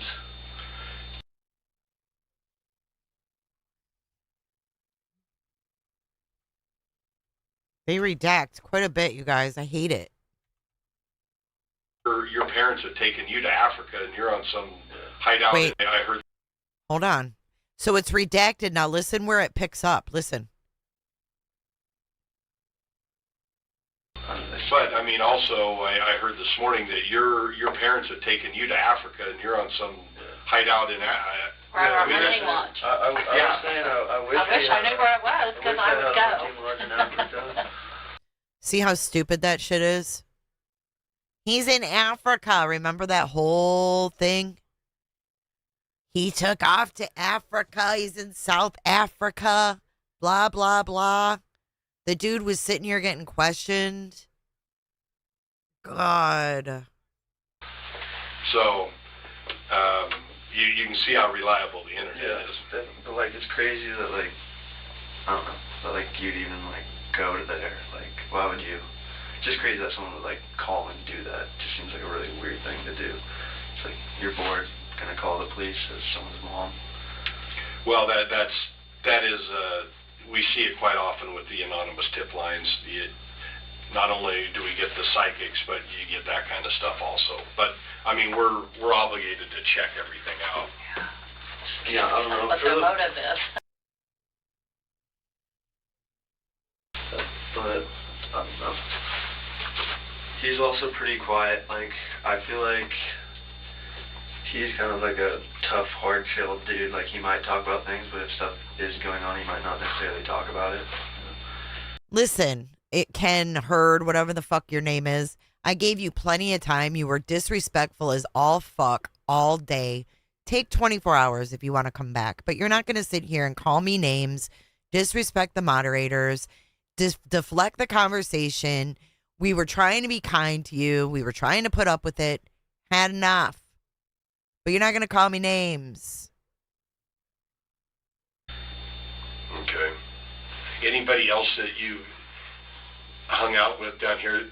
And I don't mean just hang out, but anybody else? Have you guys? Is there a group of you that have discussed theories or whatever, or what happened up there that night or day? Really, night? everyone just always asks me if like I know anything. I'm like, dude, I'm fucking clueless. This is hella confusing. Like, I don't know. Like, it's annoying because everyone like thinks I know shit. I don't know anything. Okay. Like, I don't know. I try. No one really has any theories. It's just like, I don't know. It's like just mind blowing. Like this happened. And like, I feel like, because I always thought like, the student body would be able to figure this out before you guys. No offense, just because like we know our community, and it's just weird that we would have thought. I mean, quite frankly, we would have figured that you guys would know more than us because you guys live there and party together. That's why it's like crazy to us as a community. I think that's why so many people are scared. Because I think we would. I thought like within a week we'd be able to like be like this person. Oh no, I feel like everyone's just clueless and I don't know. It just seems weird. It seems like someone just popped in and vanished. Well, one reason I was asking you about if there were any strangers, I mean, you know, one of the problems we're facing is you had an out-of-town game, home game for WSU, and you had a U of I game going on the same day, and there's a ton of strange people in that valley during that time. Yeah. I mean, at the bars, I can't recall, like, anyone being weird. I mean, and if someone was, like, people get too drunk and get kicked out, and, like, it's like, oh, see ya, dude. Like, that happens, but, like, other than maybe someone being too drunk, like, I don't think I can recall any, like, outsider, anyone being, like, acting strange. Just seemed really normal, you know? I keep saying that, but, like, it seemed like a totally normal night. Yeah, and I'm getting tired of having to say this with every case we cover, but autism does not equal violence. Okay? Autism does not equal killer. I'm so tired of it. So what do you think is going to happen to that college if we haven't caught this person by the start of the semester, the spring semester? I have no clue because I might not be going up there. So why are they asking Jack Showalter what he thinks will happen to the college? Who gives a fuck about the college? Oh, what do you think will happen to the college? Hey, Carrie. No clue because I might Too many jobs, horses, and not enough time. not be going up there. Ooh. So worry about the college. I think people just need to be safe. I think it's shitty that this happened, of course, but people are very comfortable in Moscow, and maybe they shouldn't be. Maybe people need to be smarter about locking their doors and shit like that. Way too many people don't. Like those scenarios where you have like 4 or 5 people who live in a house, they don't have keys, they all just like leave it unlocked and go back and forth. Like that shit needs to change for sure. I don't know. I'd be surprised if Look who's this back. person was like trying to come back. I feel like that'd be a weird thing, but maybe. I feel like it's not that big of a deal. Not big a deal, but if you aren't really involved in this, like I feel like you can go to school. Okay, so he says if you're not really involved, you didn't know them, you should be able to go to school. Then they redact it. I'm gonna skip forward. They redact. Just like I don't know about other people, but I don't feel in danger. there, me personally, because like I protect myself and people. Okay. He just got done saying that he wasn't going to go back up there, but now he's saying he's not scared.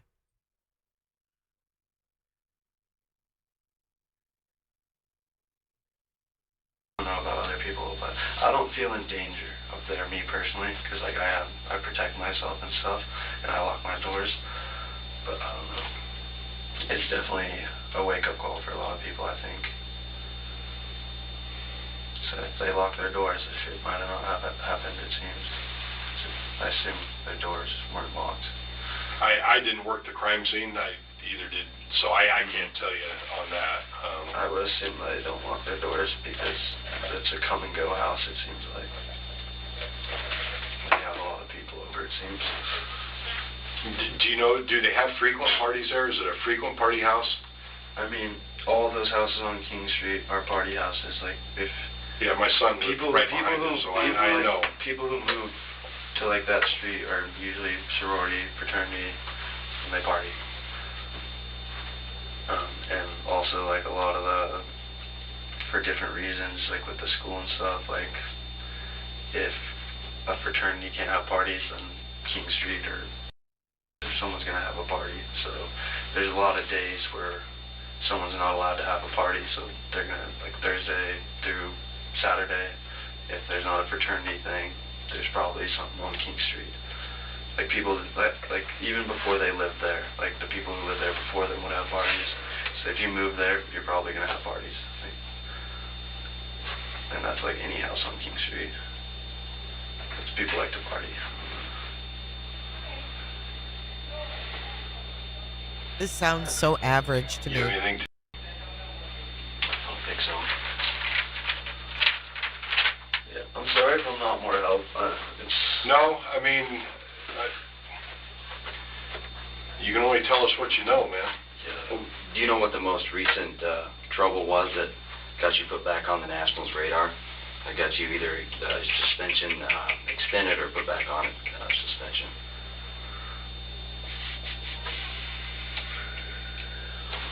I don't know. It's probably. I feel like it was like hate. Oh yeah, I think one of the parents saw a video. This is why we get in trouble now. Everyone videos everything. But like we don't even get in trouble for like the bad stuff that happens. Like we get in trouble for like the freshman got hazed, even though there was freshman on freshman. One of the freshmen threw one of the other freshmen's bed out of the bunk room. Like it's the 3rd floor. We have a fire escape. Out of the fire escape is like down to the basketball court. One of the freshmen threw their buddy's bed out. There's a video of it, and the parents like thought it was hazing. So I'm pretty sure we got in trouble for hazing them by portraiting and stuff. What about some trouble at a sorority formal? Yeah, I don't know. I don't think our house is on probation for that. I think we have a couple members who were there because it wasn't our formal. So I don't think our whole house doesn't get in trouble for that. Okay. But I think just a couple, like 2 or 3 of members had to deal with the school. Yeah. Or Do you know who that was? Yeah, it was one of them. Okay. Yeah, it was one of them. I think he was just backing up. We're just like, I don't know. He was beefing with a kid, I heard, and it was just backing him up. So that's just like how we are. Did you hear the story about what happened in there, or just that? I think like it's literally just like we'll kind of back up, just me saying like drunk kids butting heads, because I think it was just like shit talking something about. I think was calling this kid like or something, like you look like, and this kid got all mad about it. Okay. And because that's like the stuff people will fight over and stuff. Like he called me over fighting, at a formal. Nobody was kicking holes in walls or punching walls. I think some of our freshmen actually were throwing coat hangers or some shit. Oh, really? Yeah. I think our freshmen were idiots, actually. I think we had a couple freshmen who got in pretty big trouble, actually. I forgot about that. Yeah. And girl was just backing up. Yeah. Thing was just beefing with a kid for talking crap, because that was it was a sorority formal, so they had guys from different houses, and sometimes people butt heads that, from different. that was an off-campus event, right? Yeah, I think it was somewhere by like the Moscow Fairgrounds. Okay. I don't know, I don't remember where they went. Okay. But yeah, those freshmen are fucking idiots, but the other stuff was just like And you were beefing. not. Yeah. Well, I'm just saying, like, I know. the thing was stupid, but like, it was just kind of beefing with the, like, kids talking shit, and it's stupid. Those kids were, like, just drunk, like, causing damages. Actually, those kids are idiots. Yeah. Get them kicked out.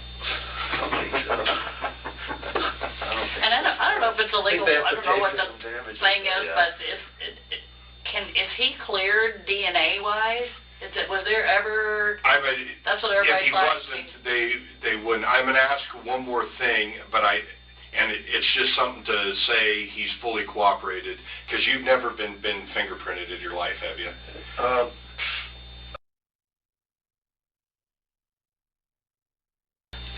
You don't have any in the system. I don't think so. So that would be the only thing. He's If fully you want, cooperated. If you want my fingerprints, you can have them. Okay, I can't do it. Prints too. I'll call a lady, but if there had been a hit on his DNA, this conversation would be way, way different.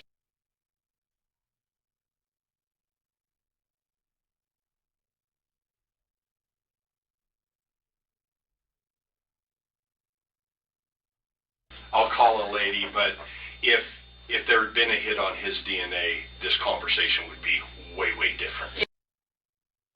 So they didn't even know before they interviewed him if the DNA they took a month ago matched or not? Or are they just lying to him?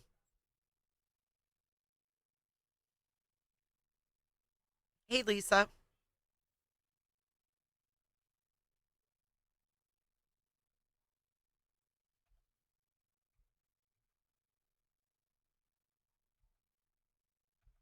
It's all redacted.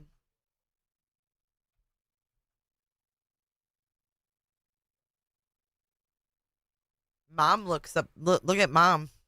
She's like going on and on.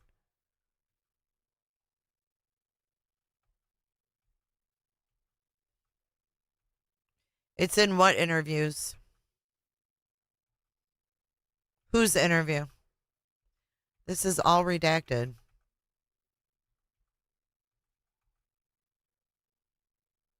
She's waving her hands around.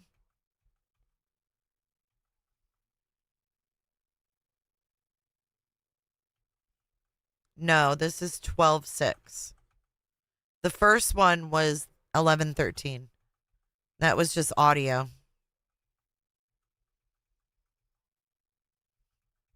Mom's still waving her hands around.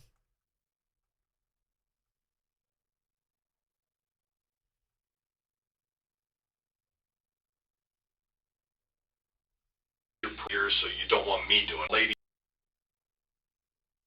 And if you'll give us your prints, let me go call the lady that knows how to do it. I haven't printed anybody in probably 25 years, so you don't want me doing it. And I'll get her over here. Who's talking? Why is this so fucked up?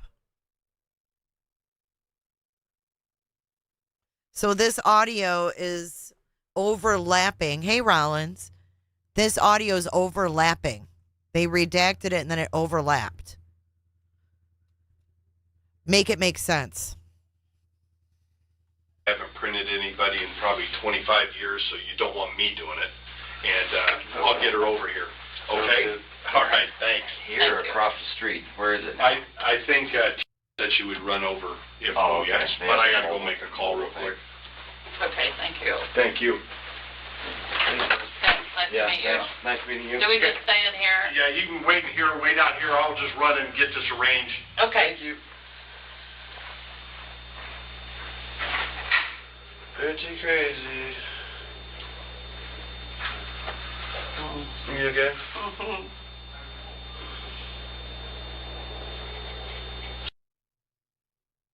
His mom's crying. I can't imagine.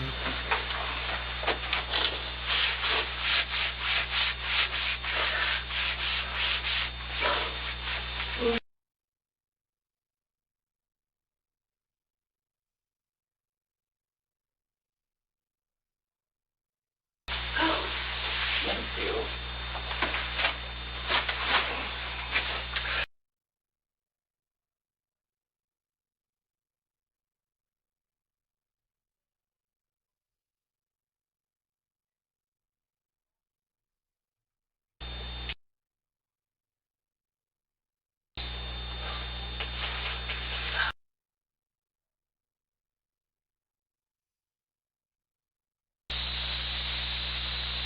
That's it. That was it. That's how it ended.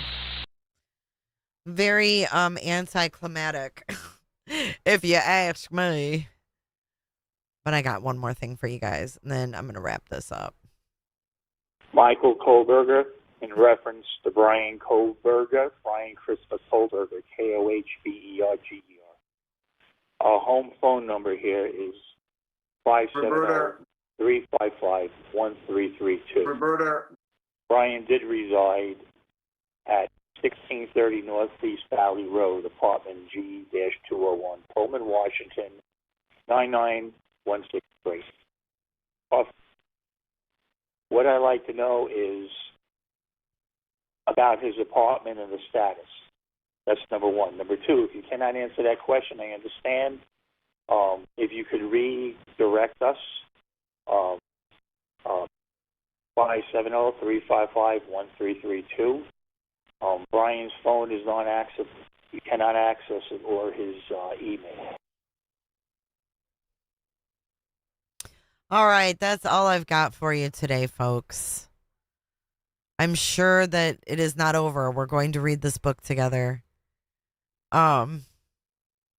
Let's all get along and chat. We're not arguing. No arguing.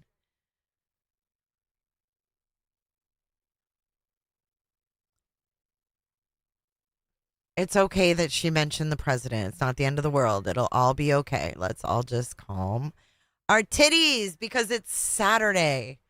I know. I might come back later tonight. You never know. Make sure you're subbed up to Everyday with Jay. I'm going to put it in the chat. I know you were late, Rollins. But I'm going to be live on Monday at noon with weekend updates for true crime right here on Jay for Justice. But I will, if I'm not back tonight, I'll be on Everyday with Jay tomorrow. For sure. For sure. So you guys enjoy the rest of your weekend. Enjoy the rest of your night. And everybody stay safe. Lock your doors. And be kind to one another. It goes a long way. See you guys.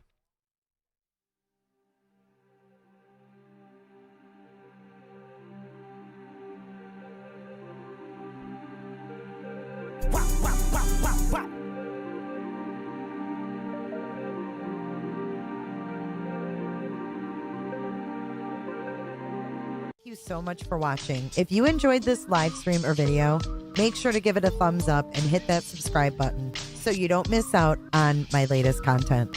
Want to take it a step further? Bring it all in. And join our community clickers by becoming a Patreon or a YouTube member. You'll get exclusive access to our Discord server, special channel perks, and much more. Until then, I'll see you in the next one. Click. It's real easy, man.